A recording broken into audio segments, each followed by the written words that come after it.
Hello everyone, कैसे हो आप सभी। दोस्तों, फर्स्ट ऑफ ऑल सॉरी, आपको पता है अच्छे से कि एक ही दिन ऑनर्स के एग्ज़ाम अलग है, ठीक है। और सेम डे पे जो जनरल्स के पेपर अलग है, सब्जेक्ट भी अलग है। ऑनर्स के लिए अलग सब्जेक्ट है, जनरल्स के लिए अलग सब्जेक्ट है। फिर ऑनर्स पे भी ऑप्शन है, किसी ने आईटी और साइबर क्राइम ये सब्जेक्ट लिया है, किसी ने पीपीएम लिया है। तो एज अ टीचर हमेशा पढ़ाना पड़ता है। तो दैट इज़ वाई कुछ सब्जेक्ट में अगर समझ रहा हूँ मैं वो पकड़ूंगा तो फिर ये वाले बच्चे गुस्से हो जाएंगे।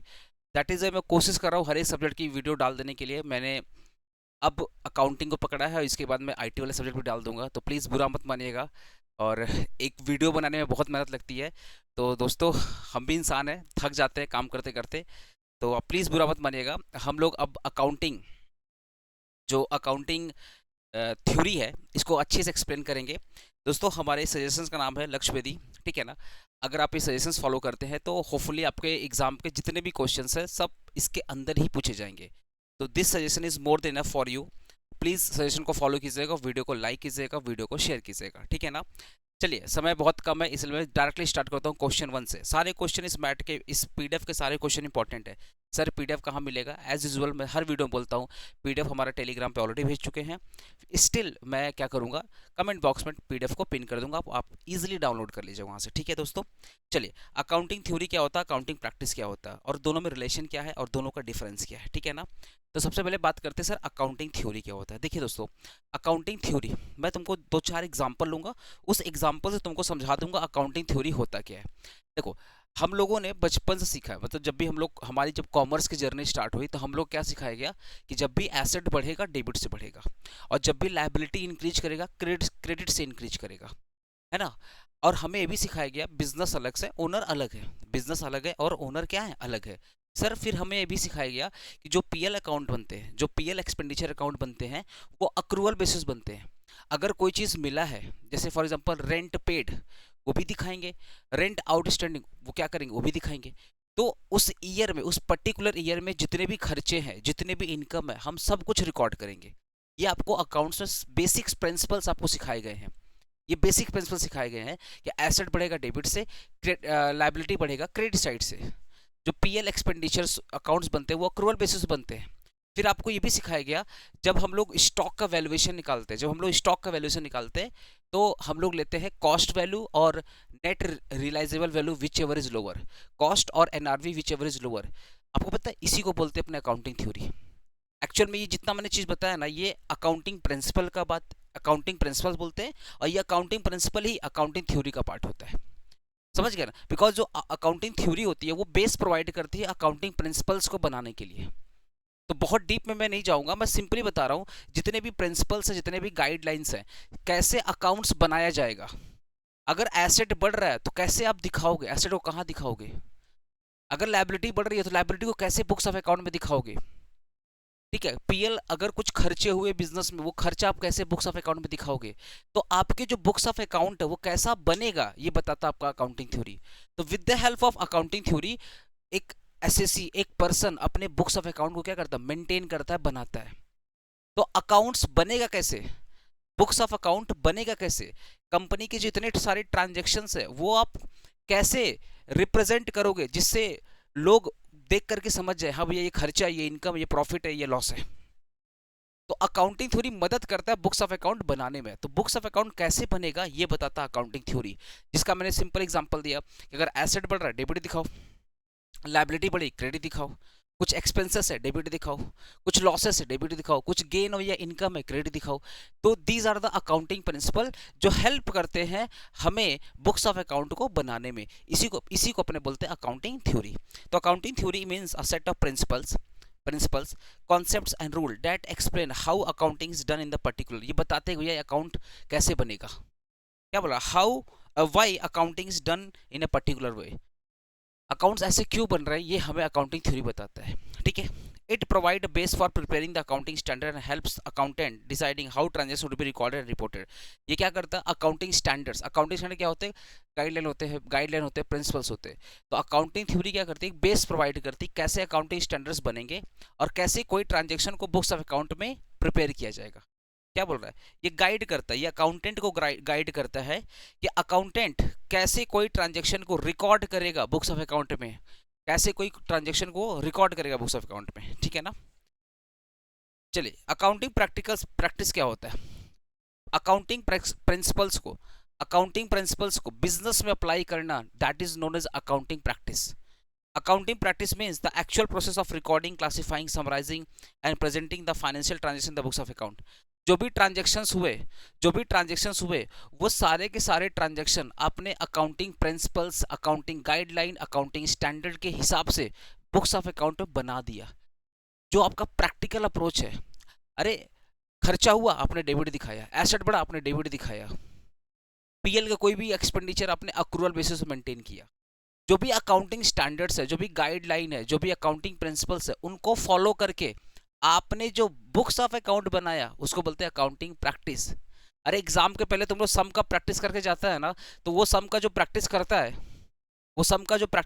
है, तो अपने क्या बोलते हैं, सर प्रैक्टिस कर रहे हैं, सम एग्जाम में अच्छा बनेगा। यहाँ पे वही है, अकाउंट के थ्योरी को बुक्स ऑफ अकाउंट में उतार देना। अकाउंट्स के थ्योरी को बुक्स ऑफ अकाउंट में उतार देना। कैसे? अकाउंट्स की थ्योरी क्या बोलती है?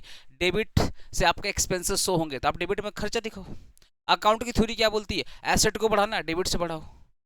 तो जैसा जैसा अकाउंटिंग थ्योरी बोलती है वैसा वैसा हम बुक्स ऑफ अकाउंट बना देते हैं। This practical approach is known as accounting practice. The accounting practice means actual process of recording, classifying, summarizing and presenting the financial transaction in the books of account। ठीक है ना? Accounting principle को follow करके हम लोग जो भी transaction को रिकॉर्ड कर रहे हैं, क्लासीफाई कर रहे हैं, मतलब कौन एसेट है, कौन लायबिलिटी, कौन खर्चा, कौन गेन है, उसको क्लासीफाई कर रहे हैं, फिर उसको समराइज कर रहे हैं, फिर उसको रिप्रेजेंट कर रहे हैं कहाँ पे? बुक्स ऑफ अकाउंट में। ठीक है, थ्योरी को प्रैक्टिकली अप्लाई करना, that is called accounting principles. Accounts के जो भी गाइडलाइन है, जो भी प्रिंसिपल्स है, उनको बुक्स ऑफ अकाउंट में शो करना, that is called accounting principles. ठीक है ना? रिलेशन की बात करें, दोनों में रिलेशन की बात करें, सर अकाउंटिंग थ्योरी क्या है ना, फाउंडेशन है, गाइडलाइन है, while accounting practice applies those the guideline in real business. Accounting theory क्या बोलता है भैया? गाइडलाइन है, प्रिंसिपल्स बताते हैं कि ये काम ऐसे होगा, ये काम ऐसे होगा, ये ट्रांजेक्शन ऐसे रिकॉर्ड होंगे। अब वही सेम ट्रांजेक्शन आपने बुक्स ऑफ अकाउंट में रिकॉर्ड कर दिए, तो accounting theory just theoretical approach है, उस थ्योरी को प्रैक्टिकली अप्लाई करना बिजनेस में, that is called accounting practice. Theory को बिजनेस में प्रैक्टिकली अप्लाई करना, that is called accounting practice. अब आप इतना तो आपको पता भैया, ओनर अलग होते हैं, बिजनेस अलग होता है। अब सेम चीज को आपने जब बुक्स ऑफ अकाउंट बनाया तो क्या लिखा? इन the books of x limited.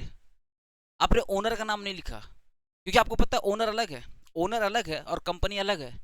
तो आपने लिखा इन the books of, not owner, in the books of x limited, because आप जो बुक्स ऑफ अकाउंट बना रहे हो कंपनी का बना रहे हो। ये अगर आपके ज्ञान है, ये आपको अगर पता है भैया ओनर अलग होते हैं, कंपनी अलग होती है, और जो बुक्स ऑफ अकाउंट बनता है वो कंपनी का बनता है, इसलिए इन द बुक्स क्या लिखेंगे? कंपनी का नाम लिखेंगे। जो आपके पास अकाउंटिंग थ्योरी थी, जो नॉलेज थी, आपने बुक्स ऑफ अकाउंट में दिखा दिया ना। एसेट बढ़ाओ ना डेबिट से, खर्चा बढ़ाओ ना डेबिट से, खर्चा बढ़ाओ ना। पीवीडी क्या करते हैं हम लोग? डेटर से माइनस करते हैं। पीवीडी क्या करते हैं? डेटर से माइनस करते हैं कि नहीं करते? हाँ सर करते हैं।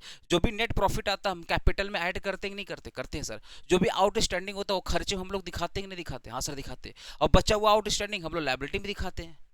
तो आप ये सारे के सारे प्रैक्टिकल अप्रोच को, सॉरी ये सारे के सारे थ्योरेटिकल अप्रोच को रियल बिजनेस लाइफ में दिखा दिया, रियल बुक्स ऑफ अकाउंट में दिखा दिया।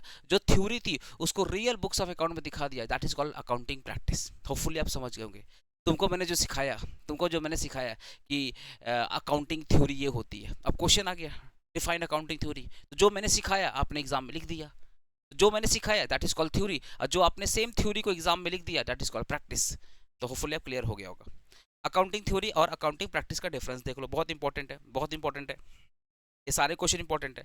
Sir first of all accounting theory principles की बात करता है, कॉन्सेप्ट और गाइडलाइन की बात करता है, और जो अकाउंटिंग प्रैक्टिस है वो एक्चुअल रिकॉर्डिंग की बात करता है। किसकी बात करता है? एक्चुअल रिकॉर्डिंग की बात करता है इन द बुक्स ऑफ अकाउंट। ठीक है, अकाउंटिंग थ्योरी थ्योरेटिकल अप्रोच है और अकाउंटिंग प्रैक्टिस आपका प्रैक्टिकल अप्रोच है। ठीक है ना?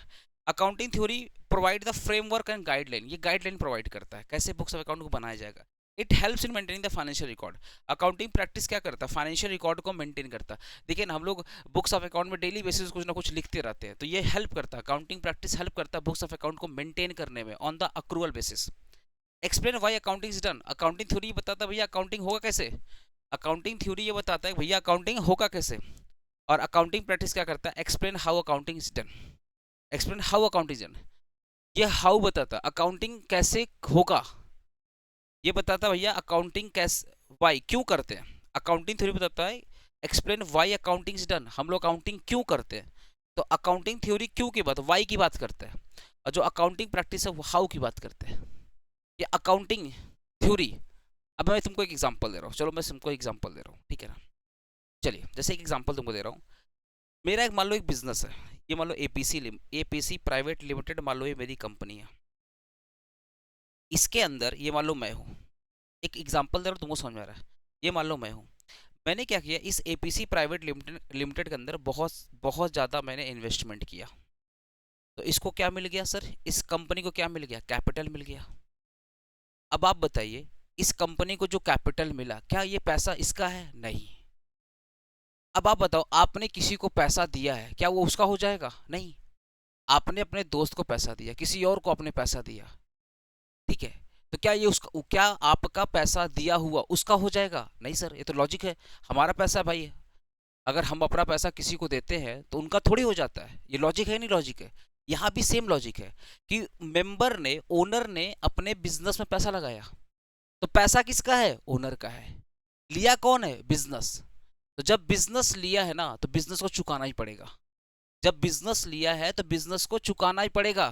और सिर्फ चुकाना नहीं पड़ेगा भैया, तुमको पैसा दिए हैं तो तुम पहले प्रॉफिट कमाओ, प्रॉफिट भी शेयर करो, और जो पैसा दी वो भी शेयर करो। दैट इज वाई ओनर को डिविडेंड मिलता है, दैट इज वाई ओनर को प्रॉफिट मिलता है। और जब कंपनी बंद हो जाती है तो ओनर ने जो पैसा दिया था, बिजनेस बोलता है देख भैया तुम्हारे पैसे से हमने बहुत प्रॉफिट कमा लिया, अब हम मर गए, अब जान लोगे क्या, अब तो हम मर गए। तो बिजनेस बोलता अब तो हम मर गए, तो जो भी बचा खुचा पैसा अपना आप लेके जाइए, आपने जो दिया था हम आपको लौटा दे रहे हैं। दैट इज वाई जब भी ओनर कुछ भी इन्वेस्ट करता है बिजनेस के अंदर, उसको कैपिटल बोलते हैं, और कैपिटल को ऑलवेज हम लोग शो करते हैं लायबिलिटी साइड में। ये आपकी जो, ये जो लॉजिकल थ्योरीज है, इसी लॉजिकल थ्योरी से अकाउंटिंग थ्योरी बना है। That is why accounting theory क्या बोलता है कि बिजनेस में आया हुआ पैसा बिजनेस का नहीं है, मेंबर का लाया हुआ पैसा मेंबर का है, बिजनेस का नहीं है। अगर बिजनेस इस्तेमाल कर रहा है तो बिजनेस की जिम्मेदारी है कि वो पैसा उसको लौटाए। दैट इज वाई बिजनेस उसको लायबिलिटी साइड में दिखाता है कि आज नहीं कल तो लौटाना पड़ेगा, ये पैसा आज नहीं कल तो लौटाना पड़ेगा। इस लॉजिक से एक प्रिंसिपल बनाया गया, इस लॉजिक से एक प्रिंसिपल बनाया गया, उस प्रिंसिपल का नाम क्या है, सेपरेट लीगल एंटिटी। इस लॉजिक से एक प्रिंसिपल बनाया गया which is separate legal entity. अब सेपरेट लीगल एंटिटी क्या है, प्रिंसिपल्स। ये प्रिंसिपल बना कैसे, एक लॉजिक से बना। इसी पूरे प्रोसेस का नाम है अकाउंटिंग थ्योरी। तो अकाउंटिंग थ्योरी बताता है भैया अकाउंटिंग क्यों करते हैं, क्यों करते हैं, क्यों करते हैं अकाउंटिंग, क्यों करते हैं। कैपिटल को हमने लायबिलिटी क्यों बताया, कैपिटल को लायबिलिटी क्यों बताया, उसके पीछे अकाउंटिंग थ्योरी एक लॉजिक देती है। जैसे मैंने आपको लॉजिक दिया ना कि मैंने अपना पैसा आपको दिया, तो क्या ये आपका, क्या ये पैसा आपका हो गया, नहीं हुआ सर। वो पैसा आज नहीं कल तो आप लौटाओगे, लौटाओगे। तो जब तक मेरा पैसा आपके पास पड़ा है वो लायबिलिटी है। तो अकाउंटिंग थ्योरी आपको ये बताता है कि ये जो ट्रांजेक्शन्स को डेबिट आपने किया तो क्यों किया, इसके पीछे क्या लॉजिक है। दैट इज वाई ये वाई की बात करता है। और अकाउंटिंग प्रैक्टिस बोलता है तुमने बोला डेबिट करने का ना, चलो हम डेबिट करके दिखाते हैं। ये हाउ की बात करता है कि हाउ, कैसे बुक्स ऑफ अकाउंट बनेगा। तो अकाउंटिंग प्रैक्टिस क्या करता है, हाउ की बात करता है कि कैसे बुक्स ऑफ अकाउंट बनेगा। और अकाउंटिंग थ्योरी वाई की बात करता है बुक्स ऑफ अकाउंट क्यों बनेगा, कैसे बनेगा, रीजन क्या है उसके पीछे। एग्जाम्पल एक डाल दीजिएगा, separate legal entity, going concern concept. और इसका अकाउंटिंग प्रैक्टिस का एग्जाम्पल डाल दीजिएगा, preparing of PL account, preparing of trading account, balance sheet, जो आपको पढ़ाया गया बहुत सारे, ठीक है ना। तो सर क्वेश्चन 1 तो क्लियर हो गया, बहुत इंपॉर्टेंट क्वेश्चन था। चलिए, explain the need for studying the accounting theory and describe the main features of accounting theory.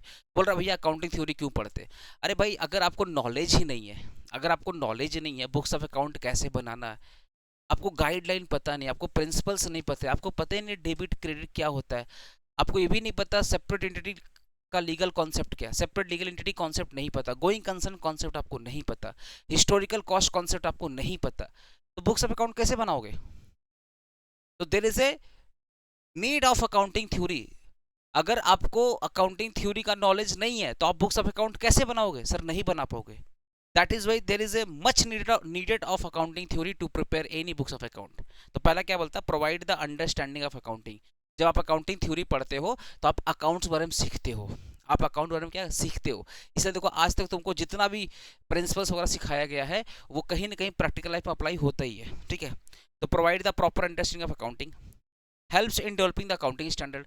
Accounting जैसे अकाउंटिंग थ्योरी क्या करता है, एक लॉजिक देता है, उस लॉजिक के थ्रू एक स्टैंडर्ड बनता है, एक प्रिंसिपल्स बनता है। अकाउंटिंग स्टैंडर्ड क्या होता है, एक प्रिंसिपल्स होते हैं, गाइडलाइन होते हैं। जैसे मैंने बोला ना कि मैंने अपना पैसा बिजनेस को दिया, तो क्या वो पैसा बिजनेस को गया? नहीं। तो एक एक अकाउंटिंग प्रिंसिपल बना ना भैया कि बिजनेस अलग है, पैसा बिजनेस अलग है, मेंबर अलग है। बिजनेस में जो भी पैसा आएगा मेंबर के द्वारा उसको कैपिटल बनाएंगे। ये लॉजिक के पीछे, ये लॉजिक से एक क्या बन गया है, एक प्रिंसिपल्स बन गया। तो जो अकाउंटिंग थ्योरी होती है ना वो बेस बता, कोई भी अकाउंटिंग प्रिंसिपल बना कैसे, उसके पीछे लॉजिक क्या है, उस बेस को बोलते हैं अकाउंटिंग थ्योरी। तो helps in developing the accounting standard. देखो ना, accounting theory forms base for the making the accounting standard and rules, improve the decision making. अब आप बताओ ना, जब आप अकाउंटिंग थ्योरी को पढ़ते हो, समझते हो, तो अकाउंटिंग थ्योरी के हिसाब से आप बुक्स ऑफ अकाउंट बनाते हो। अब जैसे ही डायरेक्टर हो गया, मेंबर हो गया या इन्वेस्टर हो गया, जैसे ही बैलेंस शीट पढ़ेगा और बैलेंस शीट में अगर प्रॉफिट दिख रहा है तो वो क्या करेगा, बिजनेस में इन्वेस्टमेंट करेगा। और जैसे ही बैलेंस शीट में उसको लॉस दिख रहा है या दिख रहा है कि भैया नहीं पीएल अकाउंट लॉस है, बैलेंस शीट में तो भैया लायबिलिटी बढ़ गए, एसेट कम हो गए, इसका मतलब इस बिजनेस को डुबाने से कोई बचा नहीं पाएगा, ये बिजनेस तो डूब रहा है। तो आपने डिसीजन ले लिया भैया निकलो, इस कंपनी के शेयर बेच के निकलो। तो कहीं ना कहीं अकाउंटिंग थ्योरी मदद करता है आपको डिसीजन लेने में कि इस बिजनेस में बने रहना है या इस बिजनेस को बंद कर देना है या इस बिजनेस को और भी आगे बढ़ाना है। तो जब आप अकाउंटिंग थ्योरी को फॉलो करते हैं, जब एक बिजनेस अकाउंटिंग थ्योरी को फॉलो करता है तो एक सच्चा, honest, accurate, reliable books of account बनाता है। और जैसे ही इन्वेस्टर उस बुक्स ऑफ अकाउंट को पढ़ता है, समझ जाता है कि उस कंपनी में आगे रहना है या कंपनी से निकल जाना है, तो वो डिसीजन आराम से ले पाता है। Solve the practical accounting problem. जब आप अकाउंटिंग थ्योरीज को पढ़ते हैं तो जितने भी अकाउंटिंग प्रॉब्लम्स आप इजीली सॉल्व कर पाएंगे। तुम लोग को भी देखो ना, मैं सिंकिंग फंड पढ़ाया, तुम लोगों को फाइनल अकाउंट पढ़ाया, तो जब मैं सारी चीज़ें सिखा देता हूँ तो तुम लोग कितने बड़े बड़े सम्स कर लेते हो। वही चीज़ हुआ कि अकाउंटिंग थ्योरी हेल्प करती है अकाउंट्स के बड़े बड़े प्रॉब्लम को सॉल्व करने के लिए। Obviously ensure the accuracy and reliability. जब कोई भी बुक्स ऑफ अकाउंट बनता है अकाउंटिंग थ्योरी को फॉलो करके, तो उस बुक्स ऑफ अकाउंट पे आप भरोसा कर सकते हैं। एक्यूरेसी मतलब क्या होता है, बुक्स ऑफ अकाउंट आपका क्या एक्यूरेट है और उसके ऊपर आप भरोसा कर सकते हैं। Features and nature of accounting theory. Sir accounting theory का फीचर क्या, पहला है कॉन्सेप्ट बेस्ड। अकाउंटिंग थ्योरी क्या है, कॉन्सेप्ट बेस्ड है। ऐसा कोई हवा में बात नहीं करता है, हवा में कोई बात नहीं करता, ये क्या है, कॉन्सेप्ट बेस्ड है। दूसरा क्या है, लॉजिकल एंड सिस्टमेटिक। जैसे मैंने एग्जांपल दिया ना, लॉजिकल सिस्टमेटिक, कि भैया बिजनेस को हमने पैसा दिया तो पैसा बिजनेस का नहीं होगा, वो पैसा ओनर का है। आज नहीं कल तो बिजनेस को लौटाना ही पड़ेगा। दैट इज वाई बिजनेस उस पैसे को लायबिलिटी साइड में दिखाता है कि आज नहीं कल तो देना पड़ेगा। वो लॉजिक हुआ ना, उस लॉजिक के थ्रू आपने प्रिंसिपल बनाया अकाउंट। दूसरा क्या हो गया, provide guideline, dynamic nature. Provide guideline वही सेम चीज़ है, डायनामिक इन नेचर। जो अकाउंटिंग थ्योरी होती है ना, टाइम टू टाइम क्या होती है, चेंज होती है। देखो भैया वर्ल्ड चेंज हो रहे हैं, सिचुएशन चेंज हो रही है, इकोनॉमी चेंज हो रही है, लोगों का ओवरऑल डिमांड भी चेंज हो रहा है। तो अकाउंटिंग थ्योरी भी कैसे होगा, पहले डिजिटल इकोनॉमी नहीं थी, अभी डिजिटल इकोनॉमी हो गई, अभी एआई का जमाना आ रहा है, कल को कोई और जमाना आ गया। तो जैसे जैसे हमारी जो सोसाइटी अपग्रेड होगी वैसे वैसे जो अकाउंटिंग प्रिंसिपल्स होंगे, अकाउंटिंग गाइडलाइन होंगे, वो भी क्या होंगे, अपग्रेड होंगे। तो डायनामिक नेचर होगा। और यूनिवर्सल एप्लीकेशन का मतलब क्या है, पूरे वर्ल्ड में भैया एसेट डेबिट में ही शो करते हैं, पूरे वर्ल्ड में हम लोग लायबिलिटी को क्रेडिट साइड में ही शो करते हैं। That is called universal application. जो इंडिया में फॉलो होता है वही पूरे वर्ल्ड में फॉलो होता है। Accounting theory is applicable to all type of business whether small और large.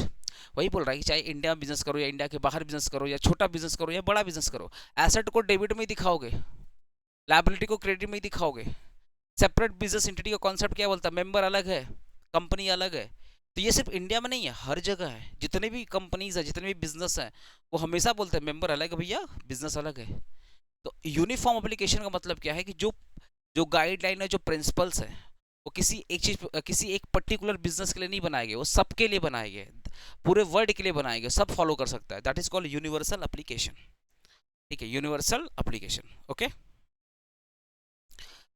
Question 3, inductive inductive approach क्या होता है, inductive approach of accounting theory क्या होता है, ठीक है, और इसके प्रिंसिपल्स क्या होते हैं। देखिए इंडक्टिव थ्योरी का मतलब क्या होता है, इंडक्टिव थ्योरी का मतलब होता है कि जब आप बिजनेस करते हो ना, तो आपको बहुत सारी चीजें ऑब्जर्व करते हो, उस ऑब्जर्वेशन से आपने एक प्रिंसिपल्स बना दिया, एक अकाउंटिंग थ्योरी बना दिया।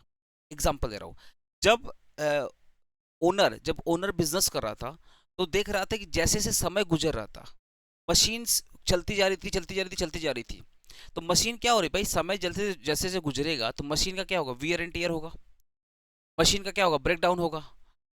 तो जो मशीन 1 लाख रुपए की थी, 2 साल 3 साल के बाद उसकी वैल्यू मार्केट में हो गई 70,000, 80,000, सॉरी 50,000 हो गई। तो ओनर देख रहा है कि भाई हमने 1 लाख रुपया में परचेज किया था, 2 साल के बाद इसकी वैल्यू हो गई 50 लाख रुपया, 1 लाख 50,000 रुपया। 1 लाख में खरीदा था, 2 साल के बाद उसकी वैल्यू कितनी हो गई, 50,000 हो गई। तो ओनर ने मार्केट में पता किया भाई ऐसा क्यों, तो पता चला कि भैया ये जो बुक्स जो मशीन की वैल्यू कम हो रही है, जस्ट बिकॉज ये मशीन यूज हो रही है, तो मशीन यूज होने से उसकी जो लाइफ है वो कम हो रही है, वियर एंड टियर हो रहा है, ठीक है। जैसे जैसे मशीन ब्रेक डाउन हो रही है उसकी लाइफ और कम हो जा रही है, दैट इज वाई उसकी वैल्यू भी कम हो रही है, क्योंकि आपने जब खरीदा था तो मशीन एकदम नया था, ताजा था। अब आप मशीन 2 साल यूज कर ले हो तो कितने सारे ब्रेक डाउन हो, कितने सारे वियर एंड टियर हो गए, जिसके वजह से मशीन की जो लाइफ है वो कम हो गई है। तब जाके बिजनेसमैन लोग बोला अच्छा अच्छा, कि हम अगर मशीन को यूज करते रहेंगे तो मशीन की वैल्यू क्या हो जाएगी, कम हो जाएगी। तब जाकर उन्होंने इस ऑब्जर्वेशन से एक प्रिंसिपल बनाया विच इज कॉल्ड डेप्रिसिएशन। इसी ऑब्जर्वेशन से ना बहुत सारी अकाउंटिंग थ्योरी बनी है, इसी ऑब्जर्वेशन से बहुत सारी अकाउंटिंग थ्योरी बनी है। इस ऑब्जर्वेशन से अकाउंटिंग थ्योरी के बनाने तक का जो सफर है, उसी प्रोसेस को अपने बोलते हैं inductive approach of accounting theory. It is one of the method जहां पे आप बिजनेस की प्रॉब्लम्स को समझते हैं, जहां पे बिजनेस की ओवरऑल एनालिसिस को समझते हैं, और उसके बाद आप अकाउंटिंग थ्योरी बनाते हैं। In inductive approach means developing accounting principle by observing the actual business practice. जो भी आप बिजनेस कर रहे हो उसमें आप ऑब्जर्व करो, उस ऑब्जर्व से आप एक नया अकाउंटिंग प्रिंसिपल को डेवलप करो। जो भी आपने बिजनेस में सीखा, जो भी आपने बिजनेस सीखा, उससे आपने एक नया अकाउंटिंग प्रिंसिपल्स को बनाया।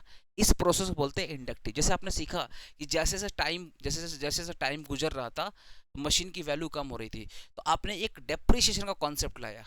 इस अप्रोच को बोलते हैं, मतलब बिजनेस में बिजनेस को ऑब्जर्व करो, ऑब्जर्वेशन से एक नया अकाउंटिंग प्रिंसिपल्स बनाओ। इस प्रोसेस बोलते हैं inductive approach of accounting theory, ठीक है ना। अगर मैं प्रिंसिपल्स ऑफ बात करूं, प्रिंसिपल्स ऑफ अकाउंटिंग थ्योरी की बात करूं, पहला ऑब्जर्वेशन ऑफ अकाउंटिंग प्रैक्टिस। इसका पहला प्रिंसिपल भैया, अगर अगर अकाउंटिंग थ्योरी बनना है तो पहले आप बिजनेस में ऑब्जर्वेशन करो, बिजनेस को बहुत ध्यान से देखो समझो, फिर देखो किस चीज़ का जरूरत है, फिर उसके हिसाब से अकाउंटिंग थ्योरी या अकाउंटिंग प्रिंसिपल्स आप बनाओ। This principle focus upon studying how accounting is actually done in the business. Accountant observe financial records and method used by the different company. तो पहला इंडक्टिव अप्रोच क्या होता है, observation of accounting pressure, observation of accounting practice. This this principle, दोबारा पढ़ रहा हूँ, this principle focus on studying how accounting is actually done in the business. कैसे बुक्स ऑफ अकाउंट मेंटेन किया जा रहा है, कि भैया लाख रुपया का तो लाए थे एसेट, 2 साल के बाद 50,000 हो गया, तो रिमेनिंग 50,000 क्यों कम हुआ, क्यों कम हुआ। जब उसका क्यों का रीजन पता चला, अच्छा पासेज से टाइम हो गया, वियर ऑफ टीयर हो गया, मशीन बहुत दिन से चल रही तो खराब हो गई, उसकी लाइफ कम हो गई, इसीलिए जो 1 लाख रुपया का मशीन था वो अब कम हो गया। तो वही बोल रहा है, it focus upon studying how accounting is done. तो आप वो जो ओनर था वो 1 लाख रुपया का एसेट को कट करके 50,000 कर दिया। तो accountant observe financial record method use by the different company. फिर क्या करता है अकाउंटेंट, क्या करता है सारी चीज़ों को क्या करता है, अच्छे से ऑब्जर्व करता है, फिर उसे एक अकाउंटिंग थ्योरी बनाता है। कलेक्शन ऑफ अकाउंटिंग डेटा, ठीक है, collection of accounting data. In this principle large amount of financial data and reports are collected from the business. क्या इंडक्टिव अप्रोच क्या बोलता है कि भैया देखो, ऑब्जर्वेशन के लिए क्या चाहिए, डेटा। तो इस थ्योरी में क्या होता है, ये थ्योरी बनाने के लिए बहुत ज़्यादा डेटा का कलेक्शन किया गया, फिर उससे एनालिसिस करके फिर थ्योरीज वगैरह बनी। Analysis and classification. After collecting data, it is analyzed and classified to identify the similarity and difference in the accounting method used by the business. जब डेटा मिला, डेटा को क्या किया, क्लासीफाई किया गया, ठीक है। तो क्लासीफाई कर क्या किया, it analyse and classify to identify the similarity. जो डेटा सिमिलर था उसको एक साथ रखा गया, जो सिमिलर नहीं था उसको अलग कर दिया। And difference in accounting method use by business. और जब डेटा आपने निकाला तो उससे पता चला भैया लार्ज कंपनी कौन सा अकाउंटिंग मेथड फॉलो कर रही है, स्मॉल कंपनी कौन सा फॉलो कर रही है, मिडिल मतलब जिसकी लोअर कैपिटल, मतलब जिसकी जो मिडिल कैपिटल ओवरऑल कम है ना ज़्यादा है। इस टाइप की कंपनी कैसा बुक्स ऑफ अकाउंट बना रही है, वो सब कुछ देखना पड़ता है। वो सब कुछ देख करके फिर आप क्या करोगे, एनालिसिस करोगे। डेवलपमेंट ऑफ जनरल प्रिंसिपल, आपने सब कुछ देता। देखो सबसे पहले आपने क्या किया, ऑब्जर्वेशन किया। ऑब्जर्वेशन करने के लिए आपको जो डेटा है तो आपने डेटा का कलेक्शन किया। फिर उस डेटा से आपको बहुत सारे बिजनेस के बारे में पता चला कि कौन सा बिजनेस किस टाइम पे क्या क्या डिसीजंस ले रहा है। ये सारी चीज एनालिसिस करने के बाद फिर आप एक क्या बनाओगे, डेवलपमेंट ऑफ जनरल प्रिंसिपल, तब जाके एक अकाउंटिंग प्रिंसिपल्स आप डेवलप करोगे। After analysing the business practice, general accounting principles and concepts are framed. सारी चीजों का एनालिसिस करने के बाद फिर आप बनाओगे एक नया अकाउंटिंग प्रिंसिपल्स। डेप्रिसिएशन वाला कॉन्सेप्ट ऐसे ही रियल लाइफ में आया था, ठीक है ना। Okay, question 4, explain the deductive approach of the accounting theory with the example, a distinction between the inductive and deductive। देखिए इसमें ठीक इसका उल्टा हो जाता है। पहले क्या होता है, हम लोग अकाउंटिंग प्रिंसिपल्स वगैरह लॉजिक वगैरह यूज करके बनाते हैं अकाउंटिंग थ्योरी, और फिर इस अकाउंटिंग थ्योरी को यूज करते हैं then apply to specific accounting situation. मतलब पहले क्या हम लोग अपना लॉजिक वगैरह लगा करके क्या बनाते हैं, एक प्रिंसिपल बनाते हैं और फिर इस प्रिंसिपल को बिजनेस में यूज करते हैं। तो इसका ठीक मतलब इंडक्टिव का ठीक उल्टा होता है, ठीक है। डिडक्टिव क्या बोलते हैं, हम लोग पहले क्या कोई थ्योरी बनाते हैं, मतलब कोई सिचुएशन होता है, कोई लॉजिक होता है, वो सिचुएशन के हिसाब से लॉजिक्स लगा के अजम्पशंस लगा के क्या बनाते हैं, एक थ्योरी बनाते हैं और फिर उस थ्योरी को बिजनेस में अप्लाई करते हैं, ठीक है ना। तो अगर मैं डिफरेंस की बात करूँ डिडक्टिव और इंडक्टिव, तो जो डिडक्टिव होता है वो क्या होता है, पहला develop accounting rules from the general concept and logic. यहाँ होता है develop accounting rule from the practical business observation, ठीक है।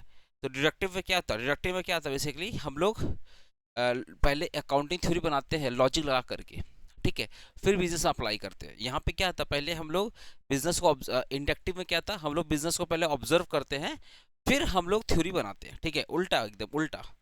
Move from theory to practice, move from practical observation to general theory, मतलब उल्टा बोल दिया है। ये based upon the assumption logic, based upon the business practice and data. More theoretical, ये हो गया मोर प्रैक्टिकल। एग्जाम्पल इसका गोइंग कंसर्न हो गया, इसका हो गया डेवलपमेंट ऑफ डेप्रिसिएशन, ठीक है। तो जो पढ़ाया था ना, तो इंडक्टिव का ठीक उल्टा है डिडक्टिव, ठीक है। गैप क्या होता है आपको पता है, ये गाइडलाइन होता है, जनरली एक्सेप्टिंग अकाउंटिंग प्रिंसिपल्स। इसका फुल फॉर्म क्या होता है, जनरली एक्सेप्टिंग अकाउंटिंग प्रिंसिपल्स, ठीक है। It is set of accounting rules standards and guideline that company follow while preparing the financial statement. जब भी कंपनी पीएल अकाउंट बनाती है, बैलेंस शीट बनाती है, जब भी बुक्स ऑफ अकाउंट बनाती है, तो गैप को फॉलो करके ही बनाती है। गैप क्या है, just like accounting principles, generally accepting, नाम क्या है, जनरली एक्सेप्टिंग अकाउंटिंग प्रिंसिपल। अरे एसेट डेबिट से बढ़ता हो गैप का पार्ट है, लायबिलिटी क्रेडिट से बढ़ता हो गैप का पार्ट है, ठीक है ना। मेरिट्स क्या होता है, कोई भी अकाउंटिंग प्रिंसिपल अगर आप फॉलो करेंगे तो जो बुक्स ऑफ अकाउंट होगा, वो जो बुक्स ऑफ अकाउंट होगा वो रिलायबल होगा, यूनिफॉर्म होगा। यूनिफॉर्म का मतलब क्या है, छोटी कंपनी हो या बड़ी कंपनी हो, सब लोग गैप पे यूज करते हैं। तो जो भी बुक्स ऑफ अकाउंट है वो गैप को फॉलो करके ही बनता है। तो छोटा कंपनी का भी बुक्स ऑफ अकाउंट तुमको समझ में आएगा, बड़ी कंपनी का भी समझ में आएगा। तो that is the uniformity. Next क्या होगा, इंप्रूव द रिलायबिलिटी। जब आप गैप को फॉलो करते हो तो आप ट्रस्ट कर सकते हो हाँ बुक्स ऑफ अकाउंट सही बना हुआ है।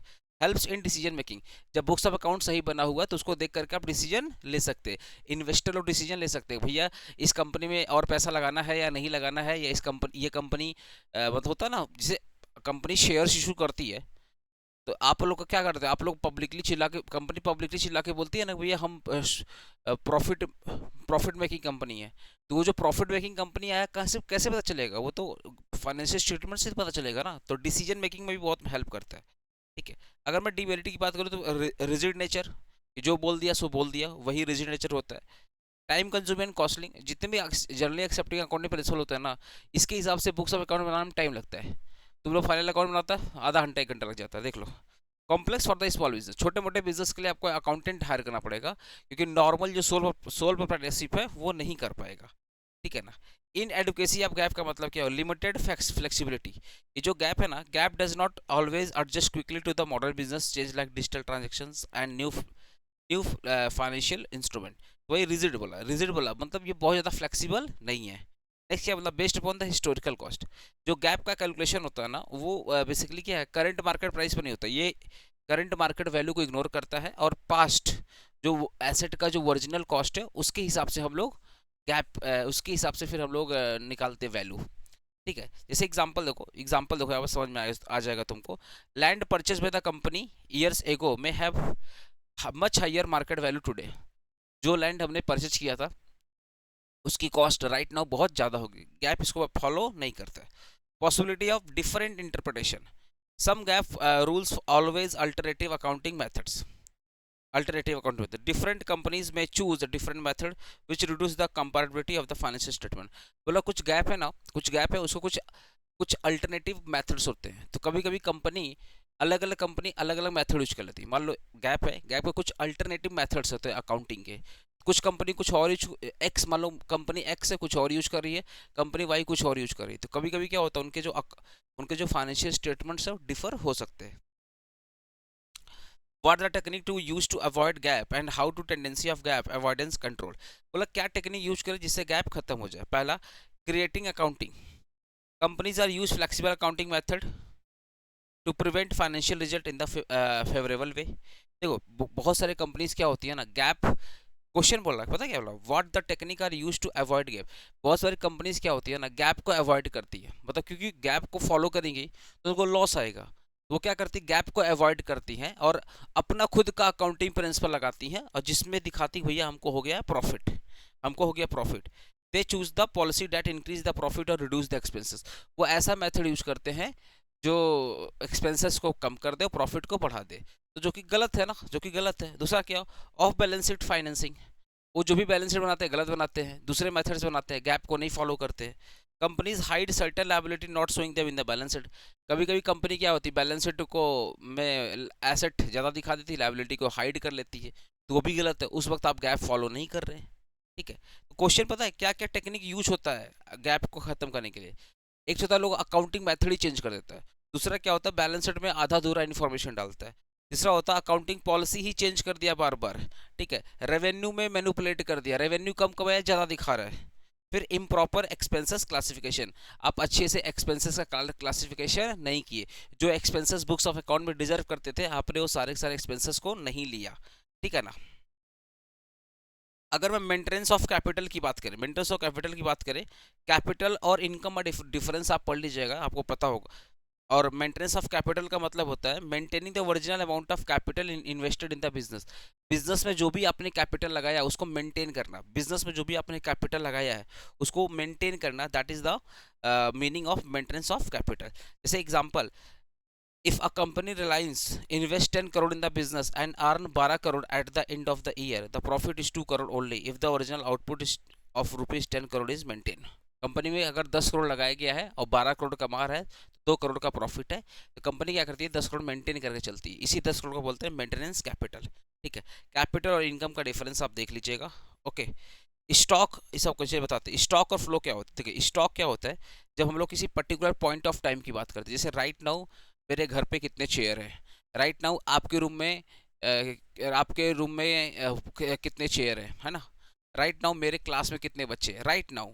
हो सकता है 1 घंटे बाद कुछ और होंगे, पर राइट नाउ कितने हैं, दैट इज कॉल्ड स्टॉक। और फ्लो क्या होता है, पीरियड ऑफ टाइम होता है, जो पूरे फ्लो की बात कर, पूरे मंथ की बात करती है। जैसे सैलरी, सैलरी पूरे मंथ का आता है, सैलरी पूरे साल भर का होता है, पैकेज होता है। जैसे आप बोलते हो सैलरी, सैलरी या तो मंथ की होगी या तो पूरे साल भर होगी।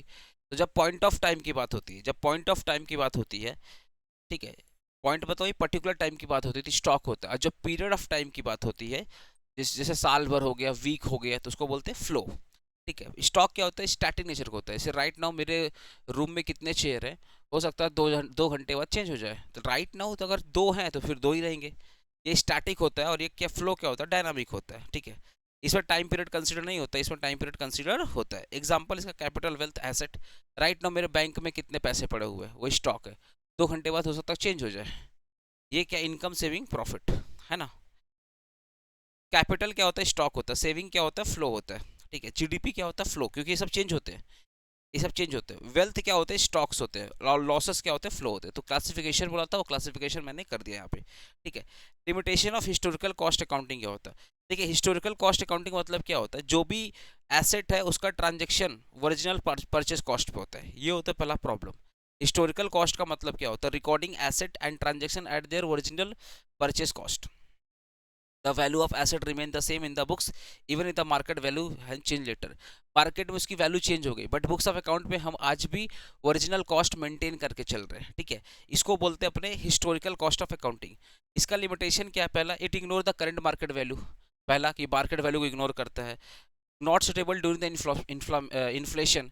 इन्फ्लेशन के टाइम पे ये मेथड काम नहीं करता बिकॉज मार्केट में वैल्यू कुछ और है, आप बुक्स ऑफ अकाउंट में कुछ और दिखा रहे हो, तो आपका जो बुक्स ऑफ अकाउंट हो सही नहीं है। इनकरेक्ट प्रॉफिट मार्जिन मेजरमेंट, जब आपका बुक्स ऑफ अकाउंट ही सही नहीं है तो प्रॉफिट भी गलत ही आएगा।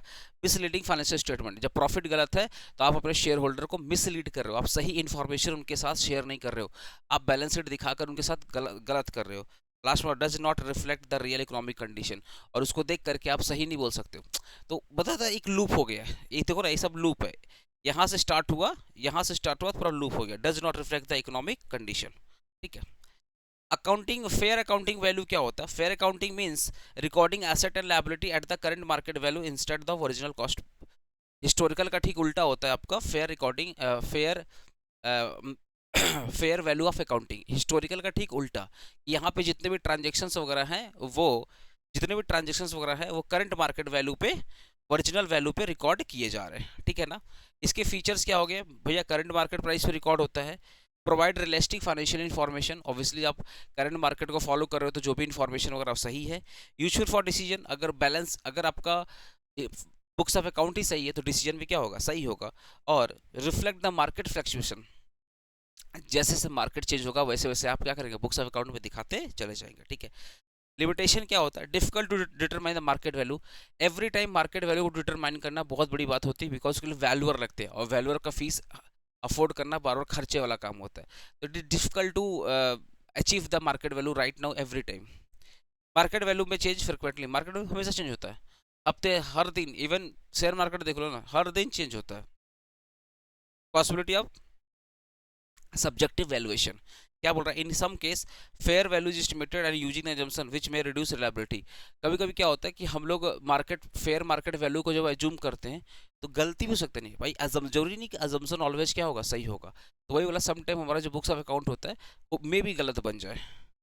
चैप्टर 2 इंट्रोडक्शन टू, देखो 3 ही चैप्टर है, अब हम लोग चैप्टर 2 में आ गए। Introduction to accounting standards, introduction to accounting standards, ठीक है ना। सर अकाउंटिंग स्टैंडर्ड क्या होते हैं? जितने भी वही गाइडलाइन सेट स्टैंडर्ड, जैसे अभी तुम लोग कंपनी लॉ पढ़ा है, कंपनी क्या करती है? कंपनी लॉ को फॉलो करके सारा काम करती है, जिससे क्या होगा कि जो शेयर होल्डर है, जो कंपनी के डायरेक्टर है, गलत काम ना कर पाए, शेयर होल्डर का पैसा क्या रहे? सेफ रहे। अभी तुम लोग कंपनी लॉ पढ़ के, वैसे स्टैंडर्ड्स का मतलब होता है लॉ। तो financial accounting standard are the official rules and guideline that company must follow while the preparing and representing the financial statement. जब कंपनी कोई भी बुक्स ऑफ अकाउंट बनाती है तो जितने भी अकाउंट्स के प्रिंसिपल्स है सब कुछ फॉलो करती है। साथ ही साथ जो गाइडलाइन है, स्टैंडर्ड मतलब गाइडलाइन, जो गाइडलाइन वगैरह दी गई है institute of chartered accountant of India के द्वारा, वो सारे गाइडलाइन को फॉलो करके ये लोग क्या करते हैं? बुक्स ऑफ अकाउंट बनाते हैं। जैसे जैसे क्लोजिंग स्टॉक में गाइडलाइन दिया गया है, आप जानते हैं, कॉस्ट प्राइस और फेयर मार्केट वैल्यू या NRV, cost price and NRB which ever is lower. अगर कॉस्ट प्राइस मान लो 1 लाख रुपया है, आपका एनआरबी मान लो 1,10,000 है, तो लोअर क्या होगा? 1 लाख रुपया। कॉस्ट प्राइस है 1 लाख रुपया, अरे स्टॉक की बात करो, स्टॉक का कॉस्ट प्राइस कितना है? 1 लाख रुपया, एनआरवी 1,10,000 रुपया। तो एज पर अकाउंटिंग स्टैंडर्ड 2, ठीक है, lower of cost and NRV, तो 1 लाख रुपया हो जाएगा। तो ये जो गाइडलाइन है, कंपनी सारे गाइडलाइन को फॉलो करती है while preparing the books of account, ठीक है। उसी गाइडलाइन को अपने बोलते हैं अकाउंटिंग स्टैंडर्ड्स, ठीक है ना। इसके बेनिफिट्स क्या है? देखो नॉर्मली जो गैप्स के बेनिफिट है ना, जो गैप के जो बेनिफिट है, यहाँ पे जो आप गैप का बेनिफिट है वही सेम चीज़ आप लिख दीजिएगा। अभी पढ़े थे ना जनरली एक्सेप्टेड अकाउंटिंग प्रिंसिपल, जो उसके बेनिफिट है, जो उसके एडवांटेज, जो उसके फीचर्स है, वही सेम इसके भी आंसर होंगे, सेम आंसर इसके होंगे, ठीक है ना। नेक्स्ट क्या? Discuss the procedure for issuing the accounting standard in India and explain the need of global accounting standard. बोल रहा है इंडिया में अकाउंटिंग स्टैंडर्ड कैसे इशू होता है। इशू को मतलब देखो, जब कुछ प्रॉब्लम्स होंगे तभी तो उसको देख करके फिर अकाउंटिंग स्टैंडर्ड इशू किया जाएगा। आइडेंटिफिकेशन द अकाउंटिंग इशू, अरे कोई इशू होगा उसको देख करके तो रूल बनाया जाएगा ना। तो पहले हम लोग क्या करते हैं? अकाउंट में प्रॉब्लम दिखाते हैं, इशू आइडेंटिफाई करते हैं। अगर कुछ इशू होता है फिर उसके हिसाब से हम लोग अकाउंटिंग स्टैंडर्ड बनाते हैं। Prepare the draft by ASB। ASB कौन है? Accounting standard board. पहले वो इशू आइडेंटिफाई करेंगे, भैया प्रॉब्लम कहाँ है, फिर उसके हिसाब से जो ASB है, अकाउंटिंग स्टैंडर्ड बोर्ड, वो क्या करता है, मतलब institute of chartered accountant of India की बोर्ड है, ASB of ICAI prepare the draft of the proposed accounting standard.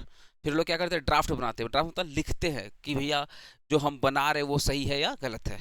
फिर consult with expert and stake holder, सारे के सारे जो अपने लॉ वगैरह लिखा है स्टैंडर्ड्स का, अब आप अपने जो शेयर होल्डर है, जो स्टेक होल्डर है, मतलब institute of chartered accountant of India के जितने मेंबर हैं, institute of chartered accountant of India जितने मेंबर हैं, लोगों से मिल करके आप बातचीत करोगे कि देख लीजिए सही है गलत है। अगर सब कुछ ठीक रहता है तो फिर होता है revision of draft standard based upon the feedback and recommendation the draft revise and modify. अगर कुछ रिकमेंडेशन वगैरह होता तो फिर उसके हिसाब से लोग मॉडिफाई करते हैं, और जैसे ही मॉडिफाई हो जाता फिर पब्लिकली लॉन्च कर देते। पब्लिक मतलब कंपनी को बोल देते भैया आपको ये फॉलो करना पड़ेगा, ठीक है। तो आप क्या करते हो, पहले इशू को आइडेंटिफाई कर दो, फिर ASB क्या करता है, ड्राफ्ट बनाता है, फिर वो डिस्कस करता है अपने मेंबर के साथ कि सही बना है गलत बना है, फिर उसके बाद अगर कुछ चेंज होता है चेंज करता है, नहीं तो फिर बोलता है भैया ठीक बना है तो अप्लाई कर लो। अब ग्लोबल का मतलब क्या हो गया कि ऐसा अकाउंटिंग स्टैंडर्ड जितनी भी MNC वगैरह है, जो मतलब होता है ना कि सेम अकाउंटिंग स्टैंडर्ड आप फॉलो करो, डिफरेंट डिफरेंट कंपनीज फॉलो करेंगी, ठीक है, क्योंकि उनका बिजनेस इंडिया में भी है, इंडिया के बाहर है, पर वो एक ही अकाउंटिंग स्टैंडर्ड को फॉलो करेंगी, चाहे वो इंडिया में रहेंगी या इंडिया के बाहर रहेंगी, जिससे क्या रहेगी, उनकी आसानी रहेगा। Global accounting standard Global accounting standards are the common accounting rules followed by the companies across the different country. These standards aim to bring uniformity and compatibility in the financial reporting worldwide. मतलब global का मतलब क्या है, एक ऐसा accounting standard जो या में भी एप्लीकेबल हो या के बाहर हो। इसी को बोलते हैं इंटरनेशनल, इसी को बोलते हैं ना इंटरनेशनल अकाउंटिंग स्टैंडर्ड, जो इंडिया के अंदर भी होता है और इंडिया के बाहर भी होता है। बहुत सारी MNC कंपनी क्या करती है, ग्लोबल वाला फॉलो करती है, इंडिया के अंदर और इंडिया के बाहर भी सेम अकाउंटिंग स्टैंडर्ड होते हैं। इससे क्या रहता है ना कि कंपनी पूरे वर्ल्ड में कहीं पैसा कमा रही है, पूरे वर्ल्ड में कहीं पैसा कमा रही है, लेकिन जो रूल्स फॉलो कर रही है वो एक ही फॉलो कर रही है, उसमें क्या रहेगा, समझना बहुत आसान होता है। अब हर कंपनी अगर अपना अलग अलग अकाउंटिंग स्टैंडर्ड फॉलो करता है तो दिक्कत हो जाएगा ना। Major challenges in creating a global accounting standard, बोल रहा ग्लोबल अकाउंटिंग स्टैंडर्ड को बनाने में क्या क्या प्रॉब्लम चेंजेस, मतलब क्या क्या चैलेंजेस आता है। पहला, डिफरेंस इन इकोनॉमिक कंडीशन। अब इंडिया का जो इकोनॉमिक कंडीशन अलग है, बाहर का जो इकोनॉमिक कंडीशन अलग है, तो सेम रूल रखना, क्योंकि देखो कानून बनता है सिचुएशन के हिसाब से, तो इंडिया का सिचुएशन अलग है, बाहर का सिचुएशन अलग है, तो सेम कानून रखने में प्रॉब्लम आ सकता है। दूसरा क्या है, वेरिएशन इन लीगल सिस्टम। हमारे यहाँ पे जो कानून का सिस्टम है, उनके यहाँ पे जो लॉ है, उनके देश में जो लॉ है, जरूरी क्या सेम है नहीं, तो वो डिफरेंस तो आ ही सकता है। कल्चर एंड बिजनेस प्रैक्टिसेस, जो हमारे यहाँ पे जो कल्चर है, यहाँ हमारे यहाँ पे जो बिजनेस करने का तरीका है, उनके यहाँ पे जो है वो डिफरेंस है, ठीक है ना। ये कुछ चैलेंजेस आ सकते हैं, ठीक है। IFRS क्या होता है, देखिए IFRS का मतलब होता है international financial reporting standard. IFRS का मतलब होता है international financial reporting standard. These are the global accounting rules issued by the international accounting standard board IASB। ये क्या है, ग्लोबल अकाउंटिंग स्टैंडर्ड रूल है, मतलब ऐसा अकाउंटिंग रूल जो इंटरनेशनल बॉडी बनाती है, जो सबको फॉलो करना पड़ेगा, जितने भी MNC है, मल्टीनेशनल कंपनीज है, ये उनको फॉलो करना पड़ेगा, ठीक है। IFRS provided a guideline for preparing and presenting the financial statement in a uniform and transparent manner across the different country, ठीक है ना। It help company follow common accounting practices world wide. ये जो international accounting body है ना, international accounting standard board है, ये क्या करता है, ऐसा गाइडलाइन प्रोवाइड करता है अकाउंटिंग से रिलेटेड। बोलता है भैया हम जैसे से बोल रहे हैं, आप वैसे वैसे बुक्स ऑफ अकाउंट बनाइए, तो चाहे आप इंडिया में रहिए या इंडिया के बाहर रहिए या किसी भी देश में रहिए, सेम अकाउंटिंग रूल सबके लिए एप्लीकेबल होगा। तो इससे क्या है, यूनिफॉर्मिटी आ गई, शेयर होल्डर के लिए आसान है, चाहे इंडिया वाले शेयर होल्डर हो, इंडिया वाले शेयर होल्डर हो या इंडिया के बाहर वाले शेयर होल्डर, सबके लिए क्या हो जाएगा, बैलेंस शीट का पढ़ना आसान हो जाएगा, PL को अकाउंट को समझना आसान हो जाएगा, और कंपनी के लिए बहुत आसान हो जाएगा। कंपनी को एक ही बुक्स ऑफ अकाउंट बनाना पड़ेगा, ऐसा नहीं होगा इंडिया के अलग, जापान के अलग, यूरोप के अलग, नहीं, एक ही अकाउंट, क्योंकि एक जो कंपनी होती है वो तो हर कंट्री, हर पूरे वर्ल्ड में काम करती है। बेटर क्या रहे, एक ही अकाउंटिंग प्रिंसिपल्स बने, जिससे क्या होगा, पूरे वर्ल्ड के लोग सेम अकाउंटिंग प्रिंसिपल को फॉलो करेंगे, तो कंपनी के लिए बहुत आसान हो जाएगा और शेयर होल्डर के लिए भी क्या होता है, बहुत आसान हो जाएगा। फीचर्स क्या होगा, ग्लोबली यूनिफॉर्मिटी, पूरे वर्ल्ड में एक जैसा अकाउंटिंग रूल होगा, सबके लिए क्या होगा, अच्छा होगा। प्रिंसिपल बेस्ड स्टैंडर्ड, ये जो भी स्टैंडर्ड्स इंटरनेशनल बॉडी बनाती है ऑब्वियसली प्रिंसिपल के हिसाब से बनाती है, मतलब कानून, ऐसा नहीं कि रैंडमली कुछ बना देती, नहीं, जैसे एक नॉर्मली हमारे हमारे देश के जो अकाउंटिंग प्रिंसिपल्स है, वैसे उनके खुद के जो अकाउंटिंग प्रिंसिपल्स है, उनके प्रिंसिपल्स के हिसाब से स्टैंडर्ड्स बनते हैं। Transparency in the financial reporting, अगर कोई company international body accounting rule को फॉलो करती है, जो बुक्स ऑफ अकाउंट बनते हैं वो सही बनते हैं, उस पर आप ट्रस्ट कर सकते हो। और focus on the fair value accounting, इसमें क्या होता है ना, हिस्टोरिकल कॉस्ट का कॉन्सेप्ट बहुत कम होता है, फेयर मार्केट वैल्यू का कॉन्सेप्ट बहुत ज़्यादा होता है। I have given the importance तो करंट मार्केट वैल्यू, मतलब फेयर मार्केट वैल्यू का इंपॉर्टेंस यहाँ पे ज़्यादा है इस पर्टिकुलर अकाउंटिंग रूल में। हमारे इंडिया में क्या दोनों चलता है, हिस्टोरिकल भी चलता है और फेयर भी चलता है, ठीक है ना। एडवांटेज क्या होता है, पढ़ लीजिएगा आप इसका एडवांटेज। गैप क्या होता है, ऑलरेडी पढ़ा दिया। आईएफआरएस क्या होता है, ऑलरेडी पढ़ा दिए। इसका जो डिफरेंस है आप थोड़ा सा देख लीजिएगा, ठीक है, दोनों का डिफरेंस बहुत इंपॉर्टेंट है। ओके, आईएफआरएस, अरे दोनों का मैंने पढ़ा दिया, आप तो दोनों का मतलब मैंने आपको बता ही दिया, तो डिफरेंस थोड़ा पढ़ लीजिएगा आप लोग, ठीक है। IFRS standard sitting the process and explain the problem faced in the understanding and why and applying IFRS. देखो क्या बोल रहा है, discuss the IFRS standard setting process and explain the problem faced in understanding, ठीक है, and applying the IFRS in India, ठीक है। सबसे पहले हम लोग एक एक पॉइंट पढ़ेंगे। आईएफआरएस स्टैंडर्ड सेटिंग प्रोसेस, पहले ये पढ़ेंगे क्या होता है। चलो, तो आईएफआरएस मैं इसको शॉर्ट में बोलूंगा, international accounting rule. IFRS international body accounting rule, मैं शॉर्ट बोलूंगा। आईएफआरएस को क्या बोलूंगा, इंटरनेशनल अकाउंटिंग, इंटरनेशनल अकाउंटिंग। तो जो बोल रहा है ना इंटरनेशनल अकाउंटिंग का प्रोसेस क्या, पहला वही हम लोग कोई भी अकाउंटिंग इशू कोई भी अकाउंटिंग स्टैंडर्ड बनाते हैं तो सबसे पहले क्या करते हैं, अकाउंटिंग इशू को आइडेंटिफाई करते हैं। जस्ट लाइक हम लोग इसके पहले ही पढ़ चुके हैं, तो पहले आप अकाउंटिंग इशू को आइडेंटिफाई करो, फिर आप रिसर्च करो, डिस्कशन करो, फिर आप क्या करोगे, ड्राफ्ट बनाओगे, फिर आप क्या करोगे, उस ड्राफ्ट के साथ जो इंटरनेशनल बॉडी है वो क्या करेगा, ड्राफ्ट के साथ बैठ कर डिस्कशन करेगा कि जो बना वो सही बना है, ठीक है। और अगर सब कुछ सही रहेगा तो फाइनल अप्रूवल मिल जाएगा, और उसके बाद पूरा वर्ल्ड फॉलो करेगा, जितने भी एमएनसी वगैरह हैं सबको फॉलो करना पड़ जाएगा, ठीक है। Problem faced in understanding and apply IFRS in India, हमारे यहाँ पे सबसे बात क्या है ना, हमारे यहाँ पे ना इंटरनेशनल अकाउंटिंग जो रूल्स होते हैं ना वो जल्दी फॉलो नहीं होता, क्योंकि कंपनी ना, हमारे यहाँ पे जो कंपनी है वो इंड एएस फॉलो करती है, और इंड एएस का जो अकाउंटिंग रूल होता है और जो आईएफआरएस का जो अकाउंटिंग रूल होता है वो ऑलमोस्ट सेम होता है। इसलिए इंडिया में मैक्सिमम या तो एएस या तो इंड एएस फॉलो होता है, ठीक है। तो क्या क्या प्रॉब्लम हो सकता है, पहला lack of proper knowledge and training, हमारे यहाँ पे बहुत सारे जो अकाउंटेंट होते हैं ना उनको एएस का नॉलेज है, इंड एएस का नॉलेज है, पर आईएफआरएस का नॉलेज नहीं है। Difference in legal system, tax system, IFRS का जो रूल्स है और इंडिया में जो कंपनी लॉ टैक्स सिस्टम का जो रूल्स है ना उसमें बहुत बार कॉन्ट्राडिक्शन आ जाता है, सेम नहीं होता है, तो डिफरेंस आ जाता है। हाई इंप्लीमेंटेशन कॉस्ट, आईएफआरएस जो अकाउंटिंग रूल है उसको कंपनी में अप्लाई करने में कॉस्ट ज़्यादा आता है, बिकॉज इसके जो एक्सपर्ट होते हैं बहुत ज़्यादा पैसा चार्ज करते हैं, ठीक है। कॉम्प्लेक्स नेचर, ये थोड़ा सा टफ है, ये इंटरनेशनल अकाउंटिंग रूल्स को समझना, क्योंकि ये ग्लोबली है ना तो थोड़ा सा इसको टफ हो जाता है। हमारे जो एएस है, जो इंड एएस है, थोड़ा इजीली मतलब अंडरस्टेबल है, और ये थोड़ा सा टफ है, कॉम्प्लेक्स है, ठीक है ना। नेक्स्ट बात करते हैं, right a short note on global global context and Indian context regarding the IFRS adoption, ठीक है। ग्लोबल कॉन्टेक्स्ट में क्या है, इंडियन कॉन्टेक्स्ट में क्या, पहले बात करते हैं ग्लोबल कॉन्टेक्स्ट में क्या है। ये तो वर्ल्ड वाइड एक्सेप्टेबल, लगभग सारे कंट्री इस अकाउंटिंग रूल को एक्सेप्ट कर चुके हैं, ठीक है। ग्रोथ ऑफ इंटरनेशनल बिजनेस, जैसे ही कोई कंपनी बोलती भैया ठीक है तो इंटरनेशनल वाला है, हम इसको अप्लाई करेंगे तो हमें एक ही बुक्स ऑफ अकाउंट बनाना पड़ेगा, तो उनका क्या है, हर कंपनी अब जिस भी कंट्री में जा रही है आराम से बिजनेस कर रही है, बिकॉज उनको पता है कि जहाँ पे थे वहाँ पर भी सेम अकाउंटिंग रूल है, और जहाँ पे जा रहे हैं वहाँ पर भी सेम अकाउंटिंग रूल है, तो इससे क्या हो रहा है, उनको प्रॉब्लम नहीं हो रही है। तो globalisation has increase international trade business and business operation, समझ गए ना, कि उनको, क्योंकि क्या होता है आप अलग अलग कंट्री में जाते हो, जब अलग अलग बुक्स ऑफ अकाउंट बनाना पड़ता है तब माथा पच्ची वाला काम ज़्यादा है, आपको खटने वाला काम ज़्यादा है, पर जब एक ही बुक्स ऑफ अकाउंट बनाना है बेटर है ना, फॉरेन इन्वेस्टमेंट क्या होगा, बढ़ता है, ठीक है, और जो ट्रांसपेरेंसी वगैरह होती है वो बढ़ती है, बिकॉज सेम अकाउंटिंग रूल हर जगह फॉलो हो रहा है, सेम अकाउंटिंग रूल हर जगह फॉलो हो रहा है।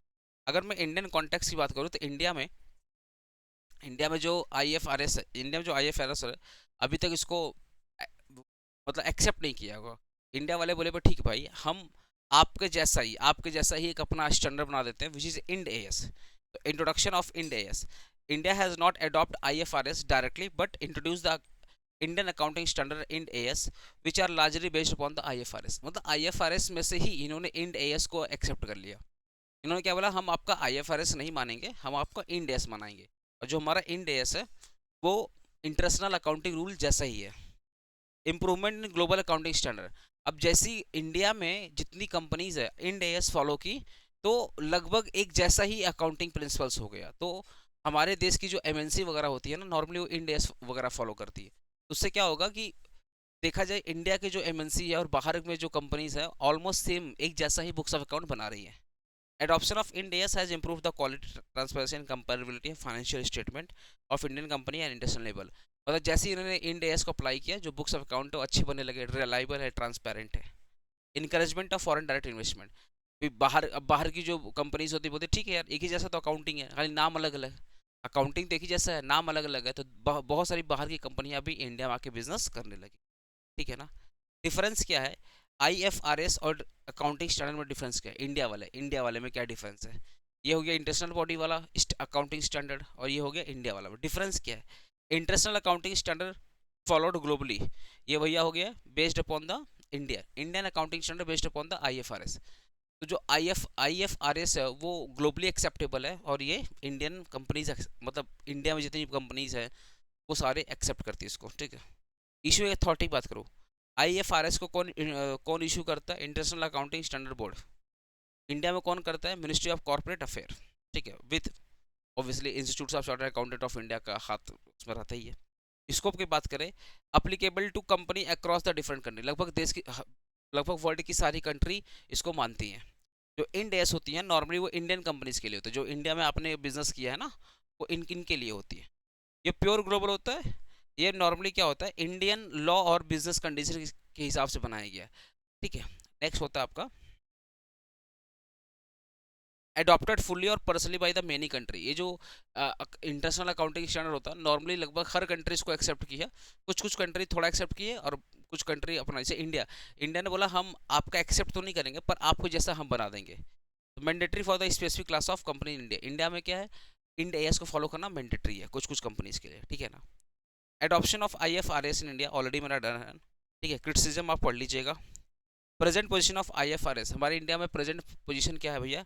एक्सेप्ट नहीं अभी तक किया गया क्योंकि हमारे यहाँ पे इंड एएस फॉलो किया जा रहा है which is based upon the IFRS. ठीक है ना। Narrate the voluntary and narrate the voluntary, देखो ये पॉइंट आप पढ़ लीजिएगा, सेम चीज बोला है। Adoption of IFRS in India, तो अभी पर हमारे यहाँ पे जो आईएफआरएस है अभी तक कंप्लीटली एक्सेप्ट तो नहीं है ना, उसकी जगह पे इंडिया फॉलो हो रहा है। क्रिटिसिज्म थोड़ा सा पढ़ लीजिएगा, सेम इजी था। जो इजी है मैं छोड़ दे रहा हूँ, जो लग रहा है नहीं फर्स्ट टाइम पढ़ रहे हो तो मैं पढ़ा दे रहा हूँ। ठीक है। Narrate the voluntary and mandatory adoption of IFRS in India through Ind AS, also write a short note on Ind AS. देखो voluntary adoption of IFRS through Ind AS in India. Voluntary adoption means companies can choose follow to Ind AS before it become the compulsory. ठीक है। Company के पास option होता है कि भैया तुम accounting वाला फॉलो करोगे, मतलब इंटरनेशनल वाला फॉलो करोगे या इंडिया वाला फॉलो करोगे। Some company adopt Ind AS voluntary to improve the transparency and attract the foreign investment. Early adoption help company become familiar with the global accounting practice and improve the quality of financial reporting. India में क्या है ना, India में क्या दो चलता है, एक अकाउंटिंग एएस चलता है और एक इंड एएस चलता है। तो बहुत सारी कंपनी क्या करती है, इंड एएस फॉलो कर लेती है और बाहर भी ये मैसेज देना चाहती है कि भैया जो हमारा जो इंड एएस है और जो वर्ल्ड का जो अकाउंटिंग स्टैंडर्ड है वो ऑलमोस्ट सेम है, तो हमारे यहाँ पे इंड एएस फॉलो करता है। तो हमारी जो बुक्स ऑफ अकाउंट है, हमारे जो ओवरऑल सिस्टम्स है वो वर्ल्ड के अकाउंटिंग स्टैंडर्ड से मैच करते हैं, तो आप हमारे यहाँ पैसा लगा सकते हैं, तो हमारा बुक्स ऑफ अकाउंट भी आपको इजीली समझ में आएगा। तो बाहर की कंपनी भी बहुत सारे लोग आकर के बोलते नहीं भैया ठीक है अब आपके साथ मिलकर बिजनेस करेंगे। ठीक है। तो आप फॉरेन डायरेक्ट इन्वेस्टमेंट को अट्रैक्ट कर रहे हो। Mandatory adoption of IFRS through Ind AS in India. Mandatory adoption means certain companies are legally required to follow Ind AS. The government of India made Ind AS compulsory for the listed company, a large company based upon the net worth. बोली जो India में giant company जिसका बहुत ज़्यादा turnover है, इनके लिए ये जो आईएफआरएस है ना ये मैंडेटरी हो गया। ठीक है ना, मैंडेटरी है। Short note on Ind AS. Ind AS क्या होता है? Ind AS means Indian accounting standard. This standard are issued by the ministry of corporate affair in consultation with ICI. Indian accounting standard कौन issue करता है? Ministry of corporate affairs, accounting institutes of chartered accountant of India के हाथ के साथ, मतलब उनके उनके हाथ, मतलब दोनों मिलकर डिसाइड करते हैं। End S is mainly based upon the IFRS but include the certain modification to suit India business and legally taxation environment। हमारे यहाँ जो भी इंड एस बना है ना, वो जो इंटरनेशनल अकाउंटिंग स्टैंडर्ड है उसको देख करके बनाया गया है और इंडियन बिजनेस और इंडियन टैक्सेशन के हिसाब से बनाया गया। ठीक है ना। अब चैप्टर 3 स्टार्ट कर रहे हैं। AS1 डिस्कस करते हैं। AS1 क्या बोलता है? Disclosure of accounting policy. देखो हमारे इंडिया में ना बहुत सारा अकाउंटिंग पॉलिसीज है, तो जो कंपनी फॉलो करती है उसको बताना बहुत जरूरी है। जैसे डेप्रिसिएशन में आप फीफो मेथड, डेप्रिसिएशन में आप डब्ल्यूडीवी मेथड भी यूज़ कर सकते हैं, स्ट्रेट लाइन भी यूज़ सकते हैं। वैसे ही जब स्टॉक की वैल्यूएशन होती है तो आप वेटेड भी यूज़ कर सकते हैं, फीफो भी यूज़ कर सकते हैं, क्योंकि हमारा जो AS1 दोनों अलाउ करता है। तो आपने फीफो यूज किया तो वो आपको वो डिस्क्लोजर देना पड़ेगा, हमने फीफो यूज किया स्टॉक के टाइम पे। अगर आपने डब्ल्यू वेटेड मेथड यूज किया तो भी बताना पड़ेगा, या अगर आपने यूज किया है straight line method of depreciation तो वो बताना पड़ेगा। तो जो भी आपने अकाउंटिंग पॉलिसी यूज किया वो आपको मेंशन करना पड़ेगा। अकाउंटिंग पॉलिसी क्या है? वही set of rules, guideline. Accounting principle means specific principles, method and rules selected by company while preparing the financial statement. जो भी आपने बुक्स ऑफ अकाउंट बनाया है उसके दौरान आपने कौन सी अकाउंटिंग पॉलिसी फॉलो किया है आपको बताना पड़ेगा, क्योंकि डब्ल्यूडीबी मेथड भी अलाउ है, स्ट्रेट लाइन मेथड भी अलाउ है। स्टॉक की बात करो तो फीफो भी अलाउ है और वेटेड भी अलाउ है। आपने जो फॉलो किया वो आपको बताना पड़ेगा। ठीक है ना। कहाँ कहाँ ऐसा हो सकता है? डेप्रिसिएशन के केस में हो सकता है, स्टॉक का केस में हो सकता है, गुडविल केस में भी बहुत सारे मेथड्स हैं आपको फॉलो करना है। समझ गया ना। बहुत डिफरेंट पॉलिसी है। आपने जो गुडविल के ट्रीटमेंट के टाइम पे फॉलो किया आपको वो बताना पड़ेगा। ठीक है। रेवेन्यू के टाइम पे क्या होता है? रेवेन्यू के टाइम अभी पढ़ेंगे रेवेन्यू के बारे में। ठीक है। कंपनी में adopt different policy for recognise revenue based upon the nature of business and timing of income. ठीक है। जैसा बिजनेस का नेचर है उसके हिसाब से उसका रेवेन्यू ट्रीट किया जाएगा। ठीक है। तो आपने रेवेन्यू टाइम पे कौन सी अकाउंटिंग पॉलिसी फॉलो किया वो आपको मेंशन करना पड़ेगा। ठीक है। अगर नेचर और नीडेड ऑफ अकाउंटिंग पॉलिसी का बात करूं तो अकाउंटिंग पॉलिसी का जो ओवरऑल जो नेचर होता है ना, फर्स्ट ऑफ ऑल ये अकाउंटिंग प्रिंसिपल की तरह होते हैं। जैसे एक अकाउंटिंग स्टैंडर्ड होते हैं ना, वैसे अकाउंटिंग पॉलिसी होती है। दे आर द गाइडलाइन होती है। तो ये अकाउंटिंग प्रिंसिपल की तरह होती है। फ्लेक्सिबल इन सिलेक्शन होती है, कंपनी के पास ऑप्शंस है। आप जैसे डेप्रिसिएशन केस में आप डब्ल्यूडीबी फॉलो कर सकते हो, स्ट्रेट लाइन फॉलो कर सकते हो। तो इनका जो नेचर कैसा फ्लेक्सिबल है। Affect the financial result obviously. आप अगर मान लो कंपनी एक्स कुछ और फॉलो करी, कंपनी वाई फॉलो करी, तो दोनों का जो रिजल्ट में आएगा डिफरेंट आएगा। ठीक है। Need for accounting policy provide the uniformity in accounting. देखो भैया, अकाउंटिंग पॉलिसी वगैरह होती है, अगर फॉलो करते हो ना तो उससे एक चीज़ होता है कि लगभग अगर same accounting policy company continue, अगर जैसे आपने अगर 2010 में जो अकाउंटिंग पॉलिसी फॉलो किया है अब आपको continue same accounting policy follow करना पड़ेगा। इसी बोलते हैं provide uniformity in accounting. Accounting policy help company follow proper uniform methods of recording transaction. This ensure systematic preparation of financial statement. तो ये यूनिफॉर्मिटी का मतलब क्या है कि ऐसा बिल्कुल नहीं है कि अगर मैं फीफो मेथड फॉलो किया तो गलत हो जाऊंगा, वेटेड हो जाऊंगा, गलत हो जाऊंगा। नहीं, हमारे पास ऑप्शन हम कोई भी फॉलो कर सकते हैं, बट एक बार हमने जो सेलेक्ट किया वो कंटिन्यू सेम मेथड को यूज करना पड़ेगा। Helps in proper financial reporting. Accounting policy provide guideline for the recognise revenue, value asset and recording the expenses. हमारी जो अकाउंटिंग पॉलिसी होती है ना, ये भी हमें गाइडलाइन प्रोवाइड करती है भैया, खर्चा को कैसे आइडेंटिफाई करना है, रेवेन्यू कैसे आइडेंटिफाई करना है। ठीक है। कोई भी एसेट है उसका वैल्यू कैसे निकालना है, बराबर हमें गाइडलाइन प्रोवाइड करती है। ठीक है। Support decision making. ठीक है।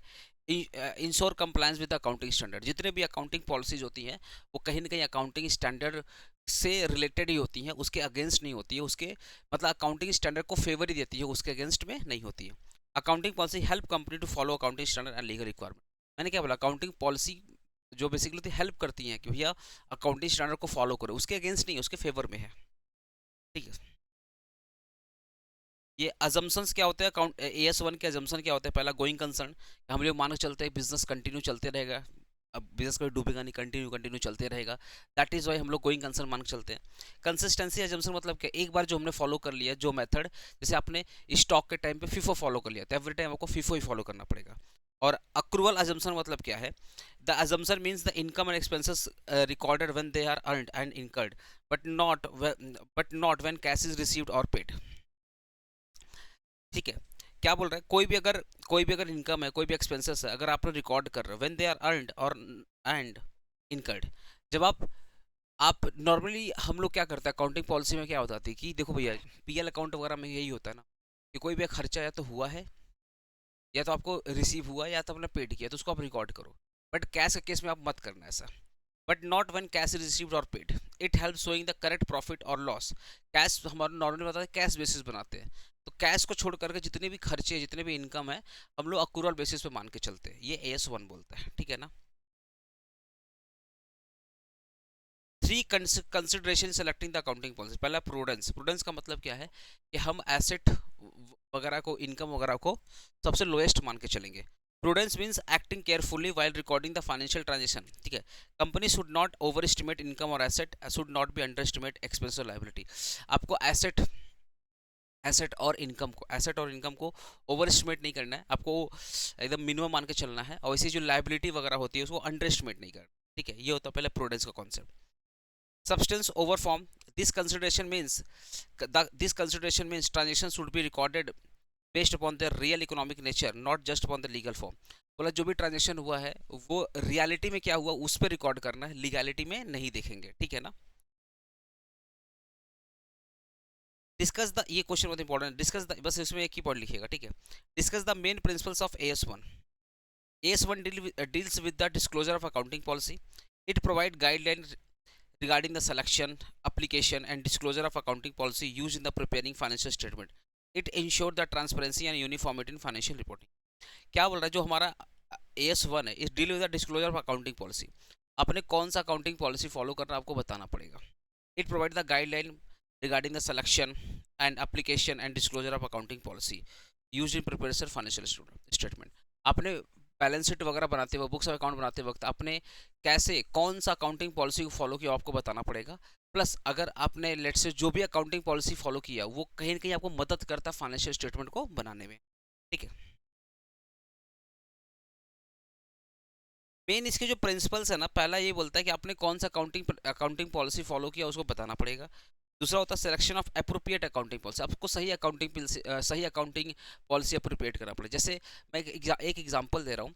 पता है जो बड़ी बड़ी कंपनीज होती है ना उनके लिए जो होता है कि भैया जो वेटेड मेथड फॉलो करो, इसको बोलते हैं सही अकाउंटिंग पॉलिसी आपको फॉलो करना है। सही, अब डेप्रिसिएशन में सबसे बेस्ट होता है WW मेथड। तो बड़ी बड़ी कंपनी के लिए मैंडेटरी कर दिया कि आपको WW method follow, WDV method follow करना है और वेटेड मेथड फॉलो करना है। तो ऐसे इसको बोलते हैं ना सही अकाउंटिंग पॉलिसी, ठीक है।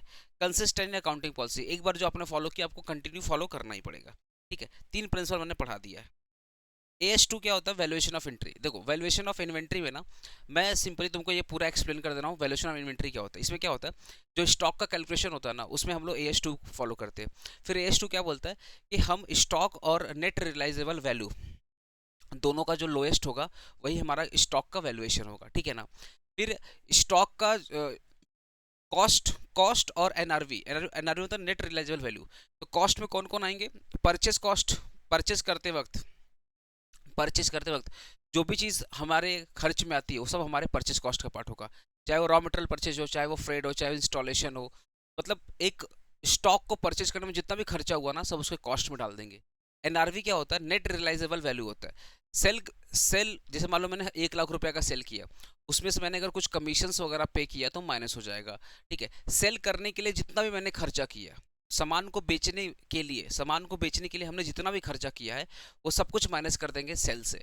तो मान लो सेल किया 1 लाख रुपया में, सेल करने के लिए हमने 20,000 खर्चा कर दिया, कमीशन दे दिया एजेंट को, भैया नहीं इसको सामान को बिकवाओ हम आपको कमीशन दे देंगे। तो 1 लाख रुपया मैंने बेचा, 20,000 का कमीशन दिया, जो 80,000 हो गया वो मेरा नेट सेल हो गया। और इसी नेट सेल को बोलते हैं NRV, नेट रियलाइजेबल वैल्यू। तो जब स्टॉक की कैलकुलेशन होती है तो हम लोग देखते हैं भैया कॉस्ट प्राइस और net realisable value whichever is lower, ठीक है। ये हमारा AS2 बोलता है। ऑब्जेक्टिव क्या है AS2 का, प्रॉपर वैल्यूएशन ऑफ इन्वेंट्री। अगर आप AS2 फॉलो करते हो तो जो भी क्लोजिंग स्टॉक आएगा वो सही आएगा। जब क्लोजिंग स्टॉक सही आएगा तो प्रॉफिट भी सही आएगा। प्रॉफिट सही आने से जो अकाउंटिंग ट्रीटमेंट है यूनिफॉर्म मतलब पूरे इंडिया में चाहे छोटा बिजनेस हो चाहे बड़ा बिजनेस हो सबके लिए AS2 कंपलसरी है। और डिस्क्लोजर ऑफ इन्वेंट्री पॉलिसी, आपने इन्वेंट्री निकालते वक्त कौन सी पॉलिसी लगाया, फीफो लगाया या लीफो लगाया, आपको डिस्क्लोज करना पड़ेगा, ठीक है। इसको पढ़ लीजिएगा, ठीक है। इन्वेंट्री का मतलब क्या होता है, नेट रिजल्ट वैल्यू का मतलब जस्ट रीड करिएगा हो जाएगा, ठीक है। अब नेक्स्ट अच्छा एक चीज देखो ना, कॉस्ट ऑफ इन्वेंट्री में क्या क्या आएगा, परचेस कॉस्ट आएगा, कॉस्ट ऑफ कन्वर्जन आएगा, अदर कॉस्ट आएगा, ठीक है। क्या क्या नहीं आएगा, abnormal waste, storage cost, administration expenses, ये सब नहीं आएंगे, ठीक है ना। अगर मैं डिस्क्लोजर रिक्वायरमेंट की बात करूँ तो मीनिंग ऑफ डिस्क्लोजर AS2, तो AS2 के बारे में आप यहाँ पे सिंपली लिख दीजिएगा भैया, जो AS2 होता है हमें बताता है कि कैसे स्टॉक का कैलकुलेशन करना है, ठीक है ना। डिस्क्लोजर का मतलब क्या है, accounting policy used for the inventory valuation, company must disclose the accounting method used for the valuation of inventory. आपने फीफो यूज किया या आपने वेटेड यूज किया, ये आपको बताना पड़ेगा। Total value of inventory, company must disclose the total value of inventory shown in the financial statement. आपका क्लोजिंग स्टॉक देखो, फाइनेंशियल स्टेटमेंट हम लोग बताते हैं ना कि भैया क्लोजिंग स्टॉक कितना बचा हुआ है, ये AS2 बोलता है कि जो भी क्लोजिंग स्टॉक है वो बुक्स में बताना पड़ेगा। क्लासिफिकेशन ऑफ इन्वेंट्री, आपको रॉ मटेरियल को अलग दिखाना पड़ेगा, वर्क इन प्रोग्रेस को अलग दिखाना पड़ेगा, फिनिश गुड्स को अलग दिखाना पड़ेगा, स्टोर स्पेयर्स को अलग दिखाना पड़ेगा, ठीक है ना। बस इतना ही पढ़ लीजिएगा, ज़्यादा मत पढ़िएगा, ठीक है। अब आ जाते हैं next, AS4 contingency and event occurring after balance sheet. देखिए कंटीजेंसी मतलब क्या होता है, कोई भी ऐसा ट्रांजेक्शन जो लग रहा है होगा और नहीं भी लग रहा है, मतलब होता है ना, कोई मान लो केस चल रहा है कोर्ट में, आप जीत भी सकते हैं आप हार भी सकते हैं। तो कंपनीज के ऊपर में ना आए दिन कुछ ना कुछ केस वेस चलते रहता है, तो कंपनी को लगता है कि भैया अगर हार जाएंगे तो पेनाल्टी देना पड़ेगा, और जीत जाएंगे तो पेनाल्टी बच जाएगा। तो ये सारे सारे ट्रांजेक्शन को बोलते हैं कंटीजेंसी। अगर हारेंगे तो पेमेंट करना पड़ेगा, और नहीं हारेंगे तो पेमेंट नहीं करना पड़ेगा। जो भी केस वेस चल रहा है कंपनी का रिगार्डिंग किसी भी चीज़ का, तो उस पर कंपनी को अच्छा खासा पेनाल्टी वगैरह लग जाती है। तो अभी केस पेंडिंग है तो पेनाल्टी भी पेंडिंग है, हो सकता है कंपनी हार जाए तब तो देना पड़ेगा, और जीत जाएगा तो फिर क्यों देंगे। तो इस टाइप के सारे सारे ट्रांजेक्शन बोलते हैं कंटीजेंसी, ठीक है। तो कंटीजेंसी में मैंने बता दिया है। Determination of amount of contingency, estimation based upon the available information. The amount of contingency determined by the analyzing all the available facts, legal advice and past experience। अगर मान लो पहले भी उस टाइप के केस हुए हैं तो उस वक्त कितना खर्चा हुआ था, उस वक्त कितना खर्चा हुआ था। तो अभी सेम केस हुआ है तो अभी आपको एनालिसिस हो जाएगा कि भैया पिछली बार अगर 1 लाख खर्चा हुआ था तो इस बार भी 1 लाख रुपया खर्चा होगा या उससे थोड़ा बहुत ज़्यादा खर्चा होगा। तो इसको बोलते हैं estimation based upon the available information. तो determination of amount of contingency, company क्या करती है ना, पास्ट एक्सपीरियंस के हिसाब से कंटीजेंसी का अमाउंट को डिसाइड कर लेती है। Probability of occurrence, if the chance of loss is high the company estimate the amount of expected and record the in the account. अगर कंपनी को लग रहा है नहीं हम हार जाएंगे, तब कंपनी स्टार्टिंग से उसको खर्चा मान लेती है, स्टार्टिंग से उसको लॉस मान लेती है। बट अगर लगता जीत जाती है तो फिर इग्नोर करती है। Use of expert opinion, company में take advice from lawyer, auditor and technical expert to estimate the amount of possible loss gain. अगर केस वगैरह बहुत बड़ा है तो कंपनी अपने लॉयर वगैरह से पूछ सकती है कि भैया अगर हारेंगे तो कितना पेनाल्टी लग जाएगा। तो कंपनी उसके हिसाब से सारे खर्चे वर्चा को पहले से ही मैनेज करके चलती है, ठीक है ना। What are the types of event occurring after the balance sheet. देखो दो टाइप होते हैं, एक होते हैं एडजस्टेबल इवेंट, एडजस्टेबल और नॉन एडजस्टेबल। एडजस्टेबल का मतलब क्या होता है, जब बैलेंस शीट बन रहा था उस वक्त ही पता चला गया था कि भैया ये खर्चे में भी फ्यूचर में डूब सकते हैं, जैसे बैड डेप्ट वगैरह होता है। Adjust event are those event that provide the additional evidence about the condition that existed on the balance sheet date. मतलब जैसे क्या है, कंपनी ने किसी को मान लो डेटर को सामान बेचा, तो डेटर है तो उसमें से देख के लग रहा है कि नहीं कुछ पैसा डूब जाएगा, कुछ पैसा नहीं मिलेगा। ये होते हैं एडजस्टेबल इवेंट। एग्जांपल देखो ना, a company like Tata steel had customer who have unable to pay outstanding due on the balance date and after declared bankruptcy the company must adjust recognise the bad डेब्ट। मतलब company जब balance sheet बना रही थी तो debtor में से देखी कुछ पैसा अभी तक नहीं आया, ठीक है। तो कंपनी बोलती ये पैसा तो नहीं अभी नहीं आया तो आगे भी नहीं आ सकता है। तो ये क्या हो गया कि at the time of making balance sheet हमें पहले से डाउट लग रहा था ये पैसा नहीं आएगा। इसको बोलते हैं एडजस्टेबल इवेंट। तो ऐसे इवेंट को कंपनी क्या करती है, पहले से एडजस्ट कर लेती है, फर्दर बैड डेप्ट बोल करके एडजस्ट कर लेती है, ठीक है ना। इसे देखें ना, डाउटफुल डेट हम लोग पहले पीवीडी पहले मैनेज करते हैं। पीवीडी का मतलब क्या है कि ये हो सकता है फ्यूचर में पैसा ना मिले, इसलिए हम लोग उसको पहले ही मैनेज कर देते हैं। नॉन एडजस्टेबल का मतलब क्या है, जब बैलेंस शीट बना रहे थे तो उस वक्त हमें नहीं लगा खर्चा होगा, बैलेंस शीट बनने के बाद ये प्रॉब्लम आया। Non adjustable events are those event that arise after balance sheet and relate to the new condition. ये बैलेंस शीट के बाद बना है, तो कोई भी ट्रांजेक्शन वगैरह जब बैलेंस शीट बनने के बाद बनता है तो वो एडजस्टेबल नहीं होता है, ठीक है ना। Discuss the accounting treatment of contingent losses and contingent gain. Accounting treatment क्या होगा, देखिए accounting treatment of contingent losses, when loss is probable and amount can be estimated, अगर लग रहा है कि लॉस हो जाएगा, अमाउंट सच में पे करना पड़ेगा, तो स्टार्टिंग से आप क्या करोगे, खर्चा मान के चलोगे, डेबिट साइड में दिखाओगे, ठीक है ना। और accounting treatment of contingent gain, अगर लग रहा है कि when gain is uncertain, contingent gain are the not record in the financial statement because recognise uncertain gain may show unreal profit, जो गेन होगा तो देखा जाएगा, गेन होगा तो देखा जाएगा, अभी तक हुआ नहीं है, तो इसलिए इसको इग्नोर करके चलते हैं। when gain becomes certain, if the gain becomes certain, realize it is recorded in the financial statement as income, अगर लग रहा नहीं भैया जो गेन है वो सच में होगा ही होगा, तब इस केस में हम लोग इनकम मान के चलते हैं, ठीक है। AS5 नेट प्रॉफिट और loss for the period, for the period prior period type, prior period items and change in accounting policy, ठीक है। तो define the ordinary accounting, extraordinary item and prior period item. Ordinary activity का मतलब क्या होता है, जो कंपनी का नॉर्मल बिजनेस होता है ना, सेल कर रही है, परचेज कर रही है, ये उसका नॉर्मल बिजनेस है, इसको बोलते हैं ऑर्डिनरी एक्टिविटीज।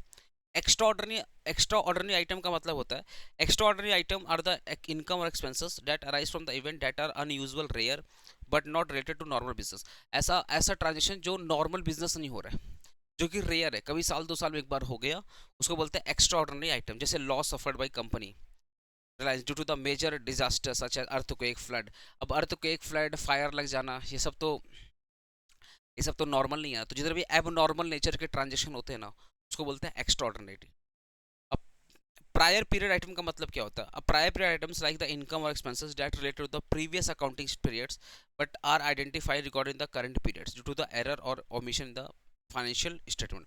मतलब कुछ ऐसे खर्चे थे ना जो प्रीवियस ईयर में या तो अच्छे से रिकॉर्ड नहीं हुए, या रिकॉर्ड हुए तो कम रिकॉर्ड हुए, तो करंट ईयर में क्या करना पड़ेगा, उस खर्चे को बढ़ाना पड़ेगा, या प्रीवियस ईयर में अगर रिकॉर्ड नहीं हुआ तो करंट ईयर में रिकॉर्ड करना पड़ जाएगा। इसी को बोलते हैं प्रायर पीरियड आइटम्स, ठीक है। नेट प्रॉफिट का कंपोनेंट क्या है, what are the component of net profit, explain the profit loss from ordinary activities, extraordinary item and prior period item.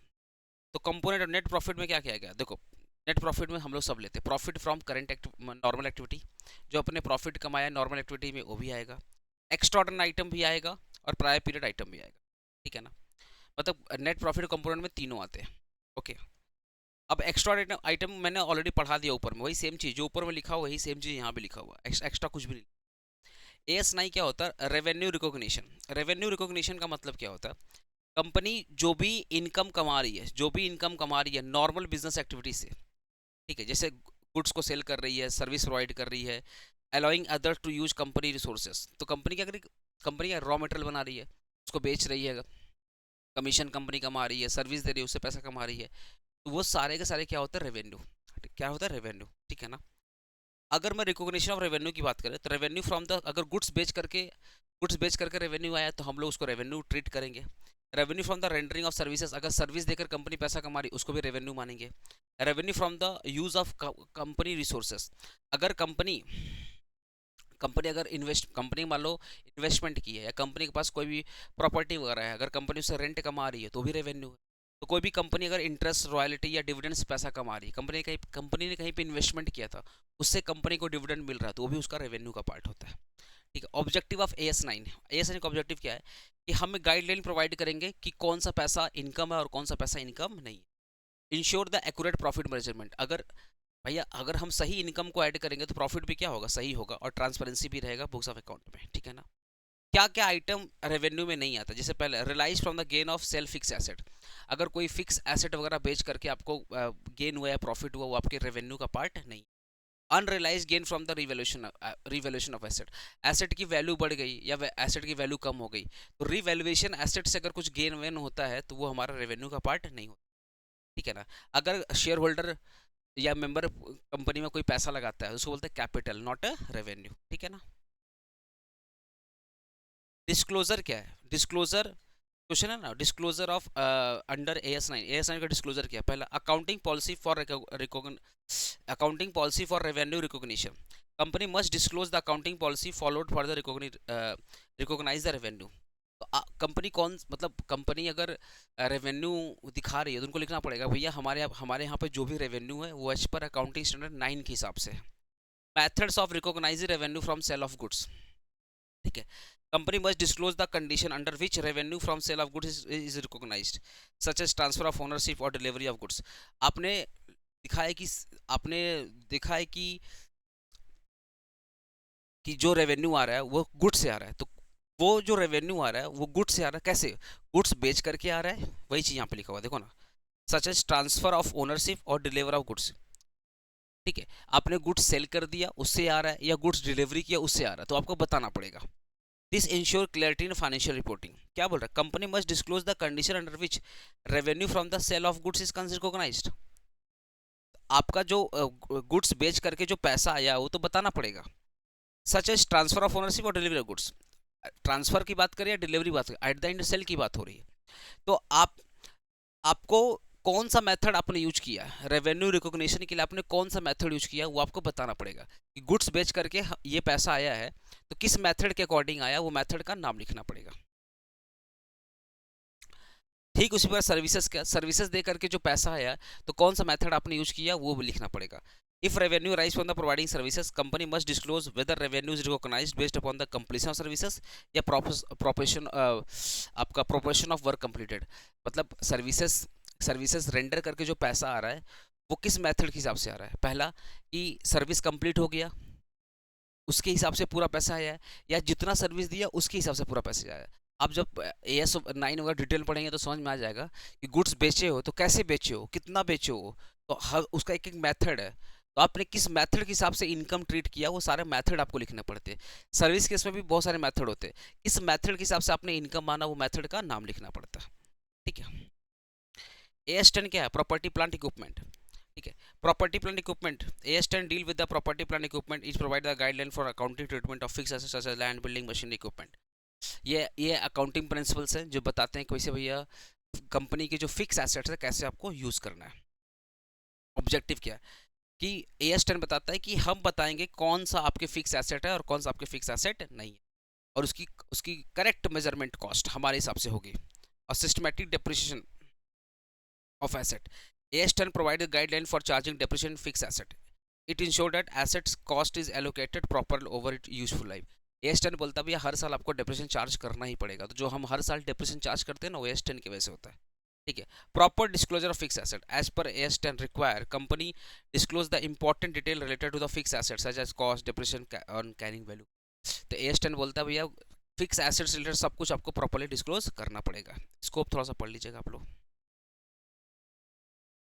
Discuss the key terms under the AS10। जैसे carrying amount क्या होता है, depreciable amount क्या होता है, property plant equipment depreciation, fair value, impairment cost क्या होता है, recover amount, residual value, useful life cost. Carrying amount का मतलब क्या होता है? Carrying amount means a value eight which asset is shown in the balance sheet after deducting the accumulated depreciation and impairment loss. अरे जो balance sheet के final column है, balance sheet के जो फाइनल कॉलम है, मान लो कॉस्ट ऑफ मशीन है, machine का वैल्यू उसमें सारे खर्चे वर्चे माइनस किया, डेप्रिसिएशन माइनस किया, इम्पेयरमेंट लॉस माइनस किया, तो बैलेंस शीट का जो आउटर कॉलम है, फाइनल कॉलम में जो वैल्यू लिखते हैं ना उसको बोलते हैं कैरिंग अमाउंट। डेप्रिशिएबल वैल्यू का मतलब क्या होता है? पूरे साल भर में जो डेप्रिसिएशन चार्ज हुआ है। ठीक है, जैसे कंपनी है, कंपनी का 1 लाख रुपया कॉस्ट, एक मशीन है, मशीन का 1 लाख रुपया कॉस्ट है, 10,000 रुपया रेसिडुअल वैल्यू है, तो उसका डेप्रिशिएबल वैल्यू कितना हो जाएगा? 90,000 रुपया। तो वो हो गया डेप्रिशिएबल वैल्यू 90,000। मतलब जिसके ऊपर जिस अमाउंट पे डेप्रिसिएशन लगा रहा है ना उसको बोलते हैं depreciable value. Property plant equipment, PP refers to tangible asset held for the production, supply of goods and services and administrative purpose. PP property plant equipment का मतलब क्या हो? जितने भी टेंजिबल एसेट्स है, जितने भी फिक्स एसेट है, they are the property plant equipment. Depreciation क्या होता है? आपको पता है डेप्रिसिएशन क्या होता है? फेयर वैल्यू क्या होता है? जो एसेट का मार्केट वैल्यू होता है उसका तो फेयर वैल्यू होता है। Fair value means the price at which asset can be sold और liability can be settled between the knowledgeable and willing practice in the market। या सिंपली बोले ना, it represent the current market value of the asset. Current market value asset को बोलते हैं fair value. Impairment loss का मतलब क्या होता है? Impairment loss occur when carrying amount of asset is higher than it recoverable amount. देखो ना इसका एग्जांपल देखो, if machinery used by Tata steel become outdated its value reduce significantly, impairment loss is recorded. अगर जो मशीन आप use कर रहे हो उसकी वैल्यू मार्केट में कम हो गई, तो जितने अमाउंट से कम हो गई उसको बोलते हैं इम्पेयरमेंट लॉस। रिकवर का मतलब क्या होता है? Recoverable amount is the higher of asset net selling price और value in use. It shows the amount of company expect to recover from using और सेलिंग एसेट। मतलब यूज करके जो पैसा आ सकता है और बेच करके जो पैसा आता है उसका जो हाइयर होता है। अरे यूज करके जो कंपनी पैसा कमा सकती है या बेच करके जो एसेट को पैसा कमा सकती है, जो उसका हाइयर अमाउंट होता है उसको बोलते हैं रिकवर अमाउंट। रेस्टोर मतलब जो कंपनी को बेच करके पैसा मिला, कंपनी सारे फिक्स एसेट को यूज कर लिया, यूज करने के बाद अब जो पैसा बचा, यूज करने के बाद जो बेच दिया, बेच के जो पैसा है, अरे स्क्रैप्स, जब जब मशीनरी वगैरह यूज हो जाता है तो स्क्रैप बचता है, स्क्रैप को बेच करके जो पैसा आता है उसको बोलते हैं रेसिडुअल वैल्यू। यूजफुल लाइफ मतलब एक एसेट कितने साल तक चल सकता है उसको बोलते हैं यूजफुल लाइफ। कॉस्ट का मतलब क्या होता है? Cost means the amount paid to the acquire assets expenses incur during the asset to working condition. Cost का मतलब क्या होता है? एसेट को परचेज करके एसेट को वर्किंग कंडीशन रखने के लिए जितना भी खर्चा होता है। एसेट जब हमने खरीदा था वो भी कॉस्ट का पार्ट है, प्लस जो भी इंस्टॉलेशन वगैरह होता है, जैसे आपने लाया तो उसको इंस्टॉलेशन वगैरह करोगे ना, वो सब कुछ आपके कॉस्ट का पार्ट होगा। ये तो हो गया meaning of property plant equipment हो गया है, ठीक है। Recognition, basis of recognition criteria PP as per एस10। पहला, future economic benefit, an asset is recognized on PP only when it is expected to provide the future economic benefit to the business। अगर fix asset से company को future benefit है तो वही fix asset record करेंगे, जिस fix asset से future में बेनिफिट नहीं है वो फिक्स एसेट रिकॉर्ड नहीं करेंगे। रिलायबल मेजरमेंट कॉस्ट, जिस एसेट का कॉस्ट आप मेजर कर सकते हो वही आपके फिक्स एसेट, वो उसको फिक्स एसेट मानेंगे। जिस जिस फिक्स एसेट का कॉस्ट आप मेजर नहीं कर सकते उसको फिक्स एसेट नहीं मानेंगे। Useful for the business purpose, अगर एसेट बिजनेस के लिए यूजफुल है तो वो फिक्स एसेट का पार्ट होगा, अदरवाइज नहीं होगा, ठीक है। अब मैं बात करता हूँ AS13 which is investment. Objective क्या AS13 का? AS13 deal with the accounting for investment. तुम लोग इन्वेस्टमेंट अकाउंटिंग पढ़ा था ना, वही AS13 वाला है। It provide guideline for the classification of valuation and disclosure of investment held by the company. ये क्या करता है? गाइडलाइन प्रोवाइड करता है, ठीक है, कि कैसे किसी इन्वेस्टमेंट की वैल्यू कैसे निकलेगी, ठीक है, उसके क्लासिफिकेशन की बात करता है। Okay, this standard ensure the investment are recorded properly and financial statement show true investment value. क्या बोल रहा है AS2 के हिसाब से? This standard ensure the investment are recorded properly.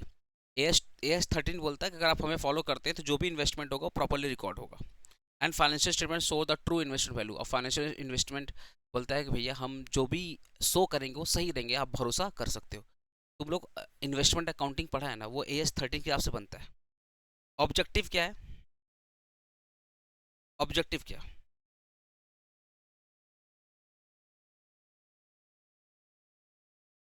Proper classification of investment. जब आप AS13 फॉलो करते हैं तो आपको पता चलता है कि भैया कौन सा इन्वेस्टमेंट आपके लिए है। जैसे एग्जांपल मैं दे रहा हूँ, कंपनी जो भी प्रॉफिट कमाती है उस प्रॉफिट से कुछ पार्ट इन्वेस्ट कर देती है, तो वो 13 का पार्ट होता है। As per 13 helps in classifying the investment to long term investment and current investment. Long term investment and current investment AS13 के हिसाब से हम लोग क्लासीफाई कर पाते हैं कि ये एक लॉन्ग टर्म इन्वेस्टमेंट है या करंट इन्वेस्टमेंट है। Correct valuation of investment, AS13 को फॉलो करके हम लोग इन्वेस्टमेंट का सही वैल्यू निकाल सकते हैं। Proper disclosure of investment, AS13 बोलता है कि आपको प्रॉपरली बताना पड़ेगा कि आपके पास ओवरऑल कितने इन्वेस्टमेंट्स हैं। As per 13 require companies to disclose the detail of investment valuation of method and classification. आपके पास जो भी इन्वेस्टमेंट है, शॉर्ट टर्म है, लॉन्ग टर्म है, सब कुछ आपको बताना पड़ेगा, ठीक है। ये नॉन एप्लीकेबिलिटी नहीं पढ़ना है। करंट इन्वेस्टमेंट मतलब कैसे? AS13 के हिसाब से करंट इन्वेस्टमेंट कौन सा, लॉन्ग टर्म इन्वेस्टमेंट कौन सा?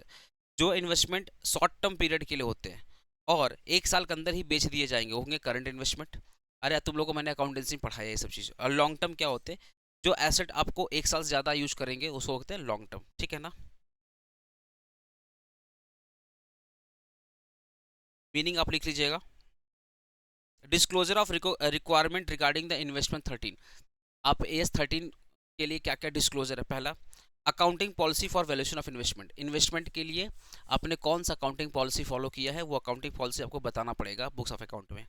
क्लासिफिकेशन ऑफ इन्वेस्टमेंट, आपने शॉर्ट टर्म लॉन्ग टर्म जैसे एज्यूम किया है, किस हिसाब से एज्यूम किया है आपको बताना पड़ेगा। कैरिंग अमाउंट ऑफ इन्वेस्टमेंट का जो एक्जैक्टली मेन अमाउंट है वो भी आपको बताना पड़ेगा। डिटेल बताना पड़ेगा, मार्केट वैल्यू बताना पड़ेगा, इन्वेस्टमेंट का सब बताना पड़ेगा, ठीक है। बोरिंग कॉस्ट का मतलब क्या होता है? देखो इसको ना मैं एक ही बार में एक्सप्लेन कर दूँ बोरिंग कॉस्ट क्या होता है। बोरिंग कॉस्ट का मतलब क्या होता है? कंपनी ने लोन लिया, लोन लेकर मान लो कोई बिल्डिंग बना रही है, तो जब तक बिल्डिंग बन रहा है, भाई लोन लिया, लोन लेकर बिल्डिंग बना रही है तो 2 साल लगा बिल्डिंग बनाने में, 2 साल लगा, तो 2 साल तक जो भी इंटरेस्ट पे किया वो बोरिंग कॉस्ट है। जैसे ही बिल्डिंग बन करके रेडी, जैसी बिल्डिंग बनकर रेडी है, अब कंपनी जो इंटरेस्ट पे करेगी ना वो खर्चा माना जाएगा, वो उस बिल्डिंग का कॉस्ट नहीं माना जाएगा। मैंने क्या बोला, कंपनी ने मान लो कोई लोन लिया, लोन लेकर के अपना ऑफिस बना रहा, अपना बिल्डिंग बना रहा है, और 2 साल लग गए, तो 2 साल तक कंपनी ईएमआई पे कर रही है, इंटरेस्ट पे कर रही है। तो 2 साल तक जो भी कंपनी इंटरेस्ट पे कर रही है वो उस बिल्डिंग का कॉस्ट माना जाएगा। जैसे ही बिल्डिंग बनकर के रेडी हो जाएगा, जैसे ही बिल्डिंग बनकर रेडी हो जाएगा, अब उसके बाद भी कंपनी तो इंटरेस्ट पे करना, बिकॉज आपने 10 साल का लोन लिया था, तो 2 साल तक तो बिल्डिंग बना था, तब तक वो बिल्डिंग का कॉस्ट है।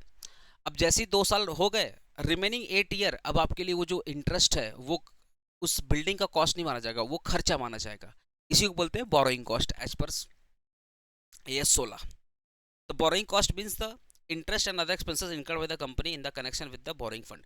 जो भी आपने उधारी लिया है, लोन वगैरह लिया, उस पर जो आप इंटरेस्ट पे कर रहे हो, that is your borrowing cost. ठीक है।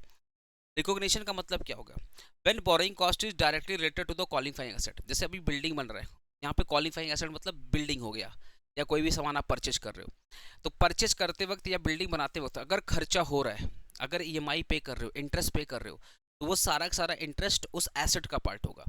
एक बार आपने बिल्डिंग बना के रेडी, फिर भी आप लोन भर रहे हो, इस केस में अब जो इंटरेस्ट पे कर रहे हो वो पीएल का पार्ट होगा, बिल्डिंग का पार्ट नहीं होगा। When borrowing cost is not related to qualifying asset, वही एक बार जब कंप्लीट हो गया, एक बार जब कंप्लीट हो गया, एक बार जब कंप्लीट क्या, आप क्या बोल रहे हैं, देखो, it is recognise an expenses in profit loss during the period in which it is incurred if the boring cost is not related to the acquisition और कंस्ट्रक्शन। अगर कोई भी आपने लोन वगैरह लिया है, उसका परचेस से कोई लेना देना नहीं है, उसका कंस्ट्रक्शन से कोई लेना देना नहीं है, तो इस केस में वो पीएल का पार्ट होगा। मैंने क्या बोला, अगर मैं लोन लेकर बिल्डिंग बना रहा हूँ और ड्यूरिंग द कंस्ट्रक्शन पीरियड मैं लोन का ईएमआई पे कर रहा हूँ, वो सारा का सारा जो इंटरेस्ट है वो बिल्डिंग का कॉस्ट होगा। बिल्डिंग बन गया, अब जो मैं ईएमआई पे कर रहा हूँ वो बिल्डिंग का कॉस्ट में नहीं आएगा, वो पीएल में आएगा। ठीक है। क्वालिफाइंग एसेट में क्या क्या आ जाता है, देखो, मैन्युफैक्चरिंग प्लांट एंड बिल्डिंग में आ जाएगा, लार्ज मशीन इक्विपमेंट में आ गया, inventory running long term production prime, ये सब कुछ एग्जांपल है, देख लीजिएगा। Asset not treated as a qualifying asset, जैसे asset ready for immediate use, जो एसेट आपने बेचने के लिए रखा है वो क्वालिफाइंग एसेट नहीं है। जो आपके पास इन्वेंट्री या शॉर्ट टर्म के लिए, वो क्वालिफाइंग एसेट नहीं।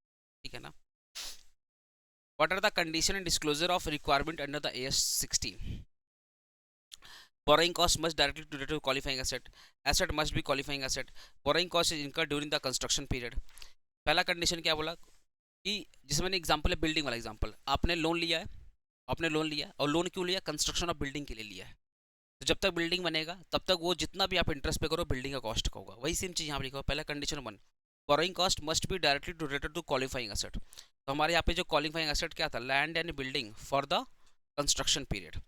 Asset must be qualify, asset क्या क्वालिफाई है, मतलब मैन्युफैक्चरिंग सेक्टर, मैन्युफैक्चरिंग चीज़ों में तो क्वालिफाई है।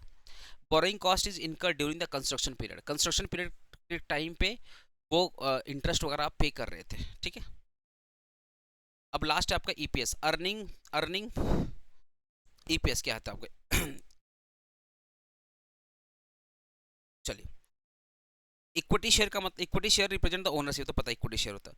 पोटेंशियल इक्विटी शेयर का मतलब क्या, आज जो डिबेंचर है बाद में इक्विटी में कन्वर्ट होगा, आज जो प्रेफरेंस शेयर है बाद में इक्विटी में कन्वर्ट होगा। नॉर्मली डिबेंचर की बात होती है, तो जो डिबेंचर फ्यूचर में कन्वर्ट हो जाएगा इक्विटी में, उसको बोलते हैं पोटेंशियल इक्विटी शेयर। ठीक है। ईपीएस क्या होता है, अर्निंग पर शेयर। जो भी प्रॉफिट अवेलेबल है डिवाइड कर देंगे, जो भी प्रॉफिट बचा हुआ है टैक्स वैक्स देने के बाद, प्रेफरेंस डिविडेंड को देने के बाद जो भी प्रॉफिट बचा हुआ है, अगर उसको डिवाइड कर देंगे नंबर ऑफ शेयर से, तो निकल जाएगा अर्निंग पर शेयर। और डाइल्यूट का मतलब क्या होता है, जैसे मान लो कंपनी के पास प्रॉफिट पड़ा हुआ, ठीक है, लेकिन 1000 शेयर अभी हैं, 1000 शेयर मतलब 1000 नंबर ऑफ शेयर अभी हैं, पर 500 डिबेंचर ऐसे हैं जो फ्यूचर में इक्विटी बन जाएंगे। तो डाइल्यूटेड क्या बोलता है, 1000 तो अभी आपके प्रेजेंट शेयर है, आपके पास करंट में कितने नंबर ऑफ शेयर है, 1000, और फ्यूचर में 500, फ्यूचर में तो ये जो डिबेंचर होल्डर है भी तो इक्विटी में कन्वर्ट हो जाएंगे, तो ये 500 को ऐड कर दो। तो इस बार प्रॉफिट को 1500 से डिवाइड करना। ईपीएस क्या बोलता है, ईपीएस बोलता है प्रॉफिट को डिवाइड करेंगे 1000 से, प्रॉफिट को डिवाइड करेंगे 1000 से, क्योंकि हमारे पास अभी नंबर ऑफ शेयर कितने, 1000, तो जो भी प्रॉफिट अवेलेबल है उसको डिवाइड करेंगे 1000 से, तो निकलेगा ईपीएस। ठीक है। डाइल्यूटेड क्या बोल, बेसिक निकलेगा। डाइल्यूटेड क्या बोलता है, ठीक है, आपने जो प्रॉफिट कमाया अच्छी बात है, पर आपके पास जो 1000 है इसको भी कंसिडर करो, और फ्यूचर में जो डिबेंचर होल्डर है वो भी तो इक्विटी में कन्वर्ट हो जाएंगे। तो जो आपके डिबेंचर होल्डर हैं they are the potential equity holder, जो फ्यूचर वाले इक्विटी होल्डर है। तो एक काम करो, प्रॉफिट को ना प्रेजेंट प्लस फ्यूचर दोनों इक्विटी शेयर होल्डर से डिवाइड कर दो। तो राइट नाउ मान लो 500 डिबेंचर होल्डर है जो कुछ दिन के बाद, कुछ सालों के बाद वो इक्विटी में कन्वर्ट होंगे। बट अभी राइट नाउ वो इक्विटी के पार्ट नहीं है, बट वो फ्यूचर में इक्विटी बन जाएंगे। तो डाइल्यूटेड बोलता है फ्यूचर बनेंगे ना, एक काम करो अभी से लेके चलो। तो 1000 में क्या करेंगे, ये 500 को भी ऐड कर देंगे। तो इस केस में जो प्रॉफिट का डिवाइड होगा वो 1500 से होगा। इससे जो रेट निकल के आएगा उसको बोलते हैं डाइल्यूटेड। ठीक है, डिफरेंस क्या है बेसिक और डाइल्यूटेड का? बेसिक क्या बोलता है, earning per share based upon the existing. Diluted क्या बोलता है, earning per share based upon the potential, existing plus potential. Consideration of potential does not consider, ये फ्यूचर शेयर होल्डर को कंसिडर नहीं करता है। डाइल्यूटेड क्या करता है, फ्यूचर शेयर होल्डर को कंसिडर करता है। पर्पस क्या, show the current earning capacity of company. ये कंपनी के करंट अर्निंग की बताता है कि भैया एक शेयर के बदले कितना पैसा एक शेयर होल्डर कमा रहा है। So the possible reduction in earning due to the future conversion. बोल रहा है फ्यूचर में अगर इक्विटी शेयर होल्डर बढ़ गया तो हमारा इक्विटी कितना कम हो सकता है, हमारा पर शेयर का प्राइस कितना कम हो सकता है। क्योंकि आप नंबर ऑफ शेयर होल्डर्स ज़्यादा अगर रहेंगे तो अरे भाई 1000 से डिवाइड करोगे तो वैल्यू ज़्यादा आएगा, 1500 से डिवाइड करोगे तो वैल्यू कम आएगा। तो कितना कम हो सकता है वो बताता है डाइल्यूटेड। कॉम्प्लेक्सिटी, ये सिंपल होता है, ये कॉम्प्लेक्स होता है। मतलब बेसिक ईपीएस सिंपल होता है और डाइल्यूटेड क्या होता है आपका टफ होता है। Usually higher because number of, जो ईपीएस की वैल्यू होती है ज़्यादा होती है। एंड डाइल्यूटेड में क्या होती है, यूपीएस की वैल्यू लो होती है because number of share holder ज़्यादा डिवाइड करते हैं आप। Example, Reliance calculate EPS based upon the existing share. If Reliance calculate the EPS assuming convertible debenture are converted into equity share, तो डिपेंडिंग ऑन द कंपनी ने अगर convertible debenture वगैरह issue किया है तो कंपनी नॉर्मली डाइल्यूटेड वर्ड और basics दोनों follow करके चलती है। जस्ट एग्जांपल सिंपल लिख दीजिएगा, ठीक है ना। देखो मैंने बहुत जल्दबाजी में पढ़ा है ये मैं मानता हूँ, लेकिन एग्ज़ाम बहुत नियर है। जस्ट एक बार वीडियो को अच्छे से देख लेना और पीडीएफ को अच्छे से हो जाएगा। और जो भी क्वेश्चंस वगैरह मैंने मार्क कर दिया, सारे क्वेश्चंस इंपॉर्टेंट एग्जाम के लिए, ठीक है ना। हम लोग अब मिलते हैं नेक्स्ट वीडियो में।